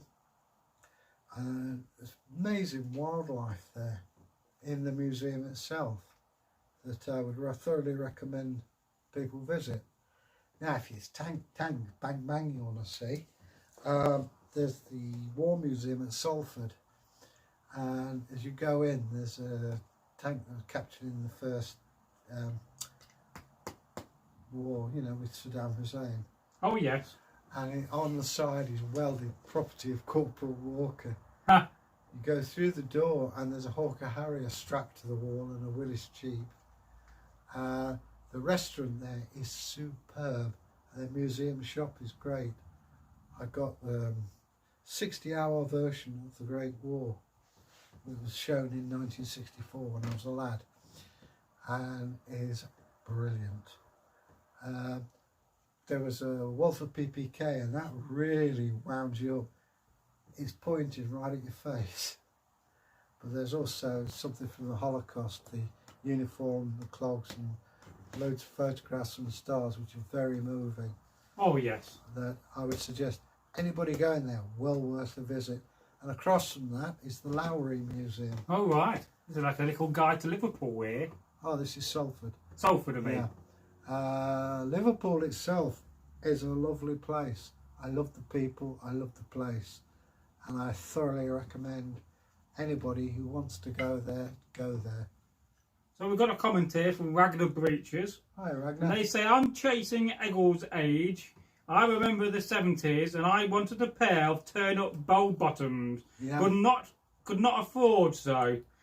So my grandmother made me a pair. The trouble was they was made of D-Mob World War II material. So I'll tell you something. you must have been thirsty. I bought myself a suit. The jacket, it was blue serge, and it had tulip lapels. Ragnar will know what I'm talking about. Braggy. Yeah. Oh, Ragnar, yeah. The trousers, no pockets. Oh, right. Flares with turn up. Yes. And a waistcoat. And I was the dog's dangly bits wearing that. Trouble is, you got nowhere to put anything. But yeah, flares. Because I'm short. I'm only 5'6", and if you've got big flares and in bare feet, I used to catch my big toe and I went nose diving on the floor. Or if you've got platform shoes with high heels, again the heel can catch you in the flare. And woof! There's many a Asian hippie with a busted nose, I'm sure. But I like the 70s, obviously, because I was a teenager and life was getting interesting. I was in a band and I used to go out playing and having a good time. And yeah, in your 20s, that's when you feel, you're probably the same for you when you were in your 20s. Well, I was in the 90s. Yeah, Mate. but you know what I mean. Oh yeah, I love the 90s. Yeah. Great age. I was lucky. I loved the 90s because I was a student. I could be nice and pretentious, y'all. I bought a pair of flares in Amsterdam and I got a free American flag with them. Oh, right. An old one. Maybe World War II age. There must have been loads knocking about after World War II. Yeah. Well, as I say, I mean, flared trousers. My mum made me a pair of flares. It looked like corduroy, but it wasn't. I used to wear those at school.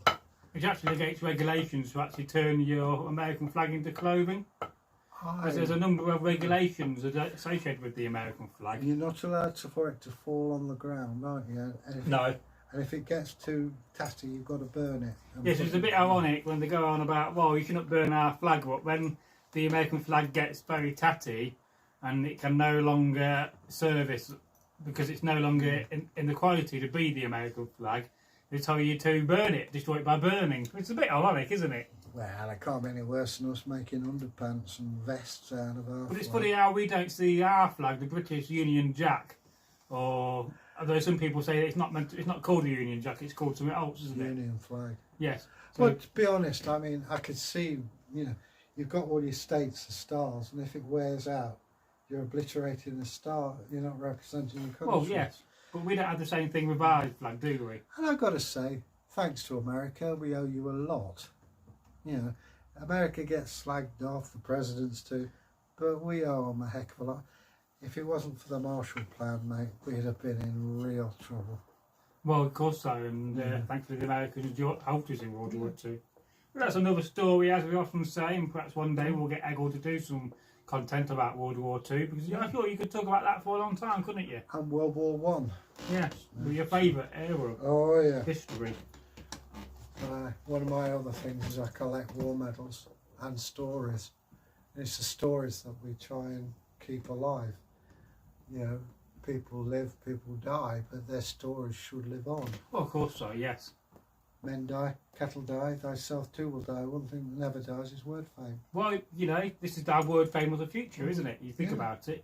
Oh yeah. You know, one day many people, you know, after you're no longer here, 21st century into the 22nd century, and will they be watching us? Do you think in the next 100 years people will be watching this channel when we're long departed or I'm very, very, very old? Well, we might still be very, very old. Who knows? You never know. Either that or we could be back in the Stone Age. But I bet you never imagined growing up you could be doing something like this in the future. Yeah, well, to be honest, all I thought about when I was a baby was fish fingers and custard and things like that. Well, not together at the same time, I hope. Oh, yeah. What, a fish finger custard sandwich? When I was in the TA, mate, you try beef stew with custard. I normally have fish fingers with a bit of butter and brown sauce or red sauce. I'd had fish fingers. I never had it with custard. Yeah, well, in the army, you always get a mate who forgot his mess tin. So you have your first course and then the second course on top. It's actually not as bad as people think. Salmon and chocolate pudding's nice as well. Yeah, it's still, never mind. Moving on. What have we got? So Frangajar says it's St Andrews and it's St George's crosses, isn't it? Yeah. Yeah. It's the St George's flag that we've got actually comes from Sicilian pirates. Oh, right. It started out that we're around Sicily, all our ships were getting attacked and so was everybody else, but they noticed the white flag with the red cross didn't get attacked, so we thought we'll have that, and it became English flag. The St Andrew's cross was combined together to form the Union Jack or Union flag, and it's amazing how many people get it upside down. It's got the far left hand has got to have the white bar. Oh, right. But so we have a comment here from Roman, and they say, are you familiar with the Bill and Ted movies? 100 years from now, Braggy and Egil will be taught in schools because they saved the world. Oh, yes. Well, it's one of the positive things we want to do in this channel is make a better world. Well, I think the only thing anybody can hope to do is to leave the world a better place than when they found it. Yes. You know, we're not going to be able to create world peace or feed the world or whatever, but we are hopefully going to make people happier that they've known us, and maybe we've given them inspiration to do something else. Well, if Jesus comes back, he can pull out the fish and make a load of bread, couldn't he? I am not going anywhere near that. That's your, I can't help it having a funny sense of humour. yeah. Anyway, moving on from that one, I was just thinking about that, and yes, that's a very positive thing. But have you ever known? Have you seen the Bill and Ted movies? So you never seen those films? Really? No, I haven't seen many films. I'm 65. Well, you've seen loads of films by now. The film that I thought was quite moving was Valhalla Rising. Yes. And to me, it's the first proper pagan film. Well, can I just finish about Bill and Ted Go very on. briefly? Is that in the movie, Bill and Ted have a message, and they say, "Be excellent to one another," and I think that's a very good message, isn't it? Oh, yeah, yeah. And those, yeah. yeah, Where they do Queen. yeah. Yeah. Nobody's seen those films. No, I haven't. I've seen bits It's of a it. bit like not seeing The Gremlin or Star Wars. Well, a mate of mine hasn't seen Godfather. Yeah, or Jaws. I've seen that. Now, my tradition at Christmas Yes, oh yes. is to wear my dinner jacket Yes, and watch Godfather 1 Christmas Day, Godfather 2 Boxing Day, yes. and Godfather 3 the day after. And I have to break Boxing Day so I need to go and see my sister. Oh, But right. here's the thing, Yes, my dinner jacket was made in 1986, yes. made to measure. You did. And I reached up to get something out of the cupboard and my britches fell down, so I have to wear braces. Now, how many guys can say that they've got thinner instead of fatter? I was going to say buy a boat. No, I've got braces, mate. Do you prefer a boat or braces then? With the dinner jacket, braces. With trousers, I normally have a belt because I've got my fag lighter on. And when do you think braces came about in history? I don't know, they have them on Viking clothes. Did they? Yeah, some trousers. Yeah. I don't know. A long time ago. But how do you think about such things? How do you invent the boat? How do you invent braces? Well, I guess if your britches keep falling down. I mean, drawstring, I suppose that's a form of What belt. do we do before trousers? Get very cold bottoms.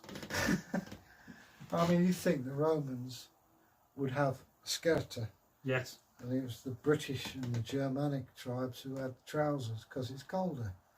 Then, if you look at our clothing, it's a combination of the two.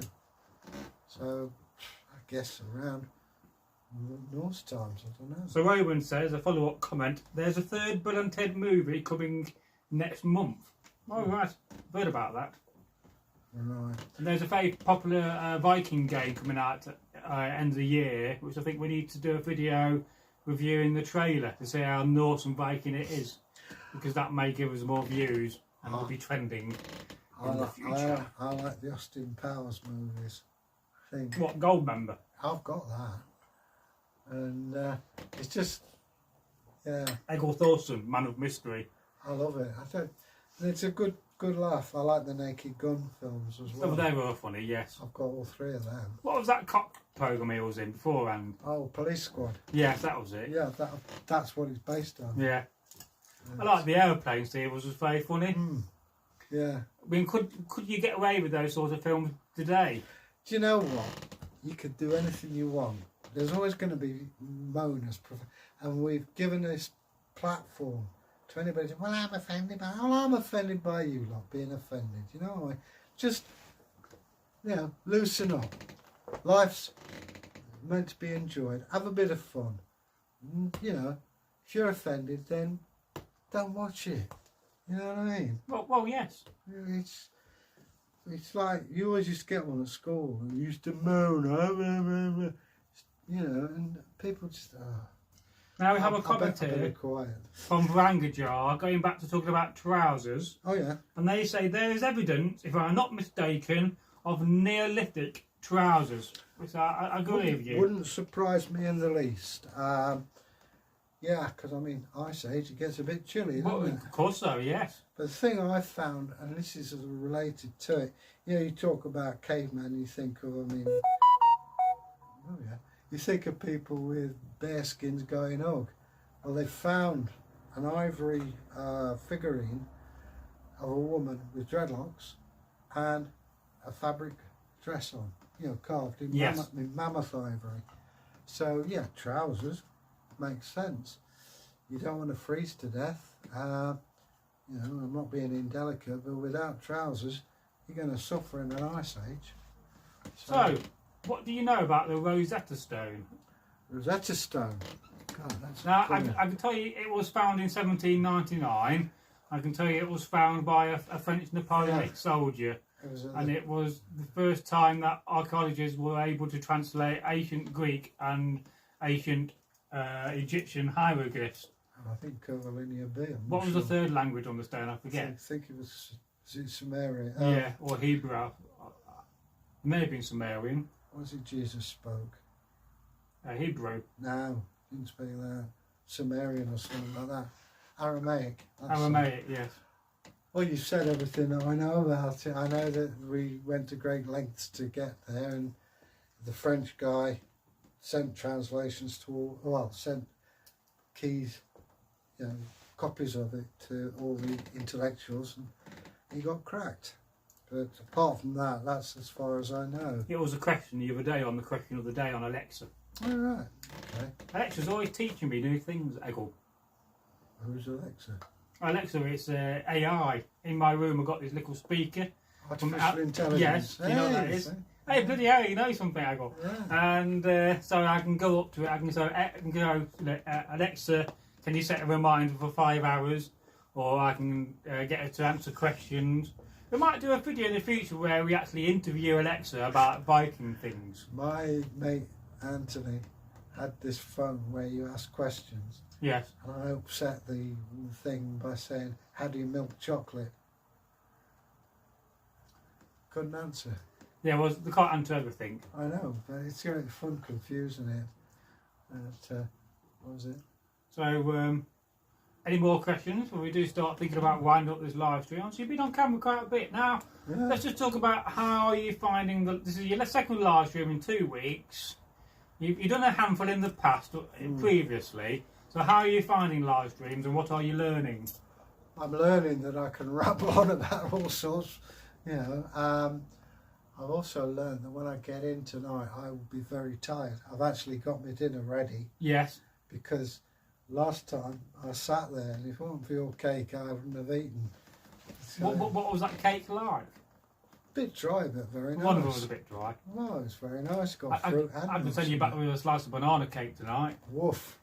And there you go. Any cake's nice. I can always send you back with a bit of frozen meal. Got some cottage pie in the fridge. Well, that's what I've got ready. Would you like to go back with 2 frozen sausages?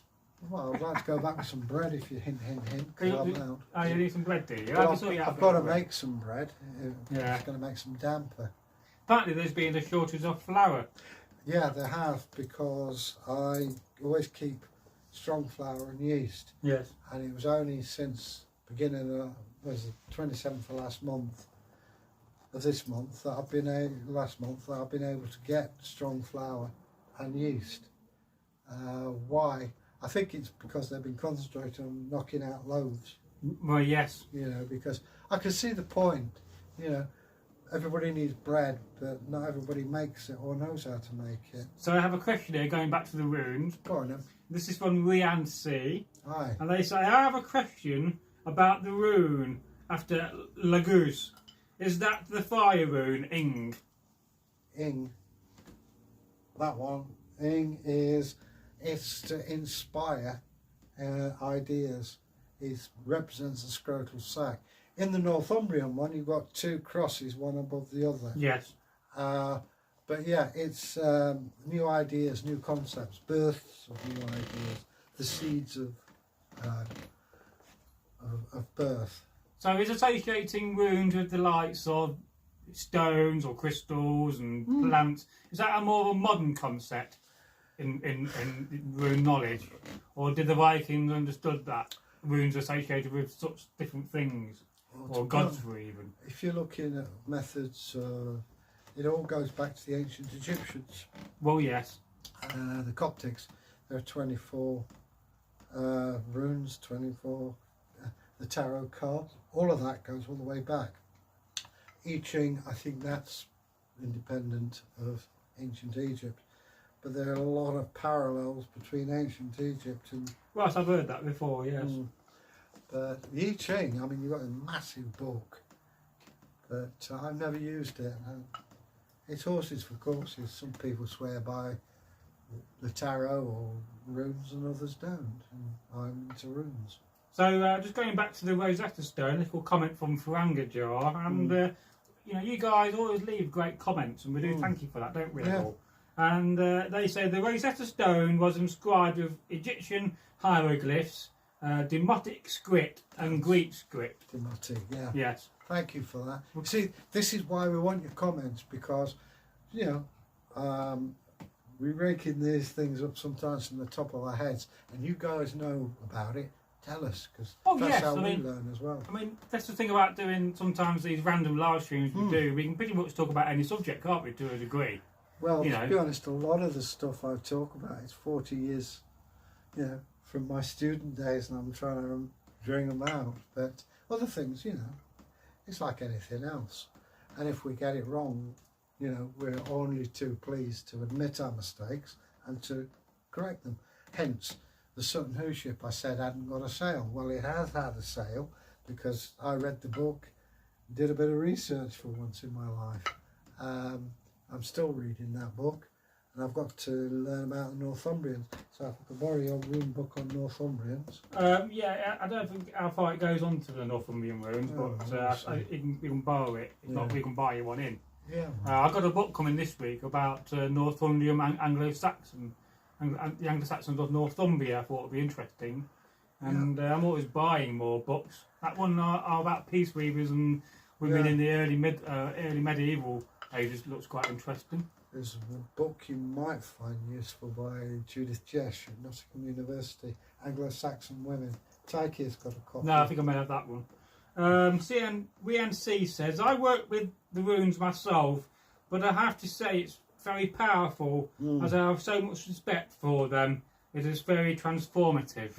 And I think that's a very good, Transformative is a great word, because my life is very, very different from what it used to be.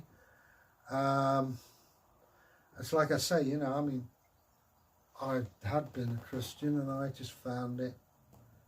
I'm not humble. I'm not a humble person. And some of the stuff I agree with, some of the stuff I vehemently oppose. And as an experiment, I once had a copy of the Malleus Maleficorum, which I haven't got anymore, thanks to whoever I lent it to. I lost till page 4. So we have a comment here from Roman, and they says, thank you dear Braggy and Egil. This was fun and educational. 2 big purple hearts. Big hugs to you and all. Have a wonderful weekend, everyone. Take care. Bye. Kind of a purple red heart emoji, which I can't quite see, and looks like a cup of coffee or a cup of tea. Don't blame you. I was thinking about this the other day. I mean, we often think to ourselves on this channel that, are we an educational channel, or are we not, in fact, an entertainment channel? And I know I kind of coined a phrase and a term, which I'm not really invented, I think it already exists, but I kind of think we belong to a category called edutainment, because we educate and we entertain at the same time. Because how many times have you watched a video or you watch a TV programme and they're trying to teach you something, but it's done in a very boring manner, and you think to yourself, well, yes, I learnt something, but I wasn't entertained, and I'm not getting that full value of that content I should be getting. I mean, I can't sit and read reams and reams and reams of stuff, which may surprise a lot of people. And according to my sister, I do have signs of autism. And I learnt through entertainment, and hands-on. It's like, I could talk to you about a sword, and we have, but you pick a sword up and in 2 minutes you're telling us. And it's a Chinese method, which I discovered later on. I forget what it's called, but it's true. Yeah. It's like this stick I could take, it's carved, got runes on it, and blah, blah, blah, blah. Hand it to Bragi, he's telling me. It's ash. Yeah, he's telling me about it. And that's what it's all about. And whether you're a child or whether you're an adult, we can all learn. I mean, I'm learning now, and I'm 65. Well, you do learn on these live streams as well, and you do learn every day. You read, something I did not knew, and I don't think Egil knew about this, was the fact that in the 11th century, if you was a Thane, it was compulsory by law to have a stone tower with a bell in it. Now, and you think to yourself, we always have this image, don't we, of a Thane living in a longhouse, but we often forget about the palisade and the ring ditches around that building, and the building complex. It wasn't just a building standing outright on its own in the wild, Well, one thing, going back to what we said before, a late friend of my father's, Colonel Wintle MC, was asked once, what did you learn at school? And I follow this exactly. And he said, a profound mistrust of adults, which has never left me. And I can see exactly what he meant. I had I think 2 teachers who I had any respect, and one was the late Mr. Millington, God bless you, and Mr. Wrigley, who was my assistant headmaster. The rest of you, you're a washout. You're a nice guy, Mr. Grimes, who was my tech drawing guy, but I wasn't into tech drawing, but nice guy nonetheless. But, I've learned more since I left school. And people telling you, thou shalt not do this, you've got to do that. No, I do, I learn, and I learn my own way. And I think you're pretty much the Well, same. same. I certainly learnt more out of school than I ever did at school. And we have a comment here from Frangajar who's basically saying edutainment with a big emoji with 2 big red eyes, which is I don't know what it is. We need about like an 80 set of understanding emojis. It'll change by the time you get it. So, but yeah, I mean, this is something the Open University taught me, was that learning can be fun. And there are certain parts of history which are, well, not as interesting as the others. And the Treaty of Versailles is one. yes. You've got to do. And what the tutor did, it's amazing. We were all delegates at the Treaty of Versailles. I was part of the German delegation. I was Prince Max von Baden. Right. And we all took on sort of characteristics of, and I was banging on about, we were surrounded, blah, blah, blah, blah. We had this lovely girl from Lancashire who was the French one, and says, do you agree with this? Went, well, no. Now, just going back to autism, we'd had a bad comment about 6 months ago on the channel, which I hid the comment from the commenter, another YouTuber. These people never have many videos and never have many subscribers, and they leave sorts of comments like this. And he basically watched a video of me and you, and he basically said, I can't believe the autism in this video, which I kind of thought was a bad thing to do, and I think I was correct in doing the right thing and hiding that comment and adding the fact, adding autism to our banned word list. Because I don't think that's a very clever video. Yeah, and probably some 9-year-old who's got. Well, probably so. We're a little bit older on that. But, well, can I just say to you, my nephew is autistic, yes. and I've not yet met anybody who is more focused and a decent person. And yeah, I mean, I've said earlier, I'm offended by people who are offended. I'm offended by people like that. Yes, I thought that was quite an offensive comment, especially towards people with autism. Yeah, and if that's how you'll view your life, then all I can say is you've got a very sad life and you need sorting. You need medical attention. Yes, so any more comments, any more questions you want us to talk about before we do disappear?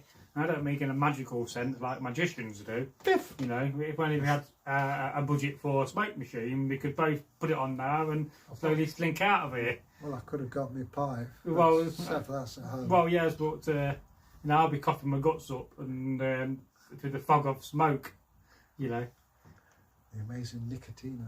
Well, each their own habit. Nicotino. So, yes. Yeah, well, let's leave that. We'll talk about habits. Anything else? Any comments? I see a red blob at the bottom. No, that's just because I'll just reset the page and I'll come back in again. Okie doke. So I think we're going to start winding this live stream down. I don't know how you officially do that. Some days we'll just end them.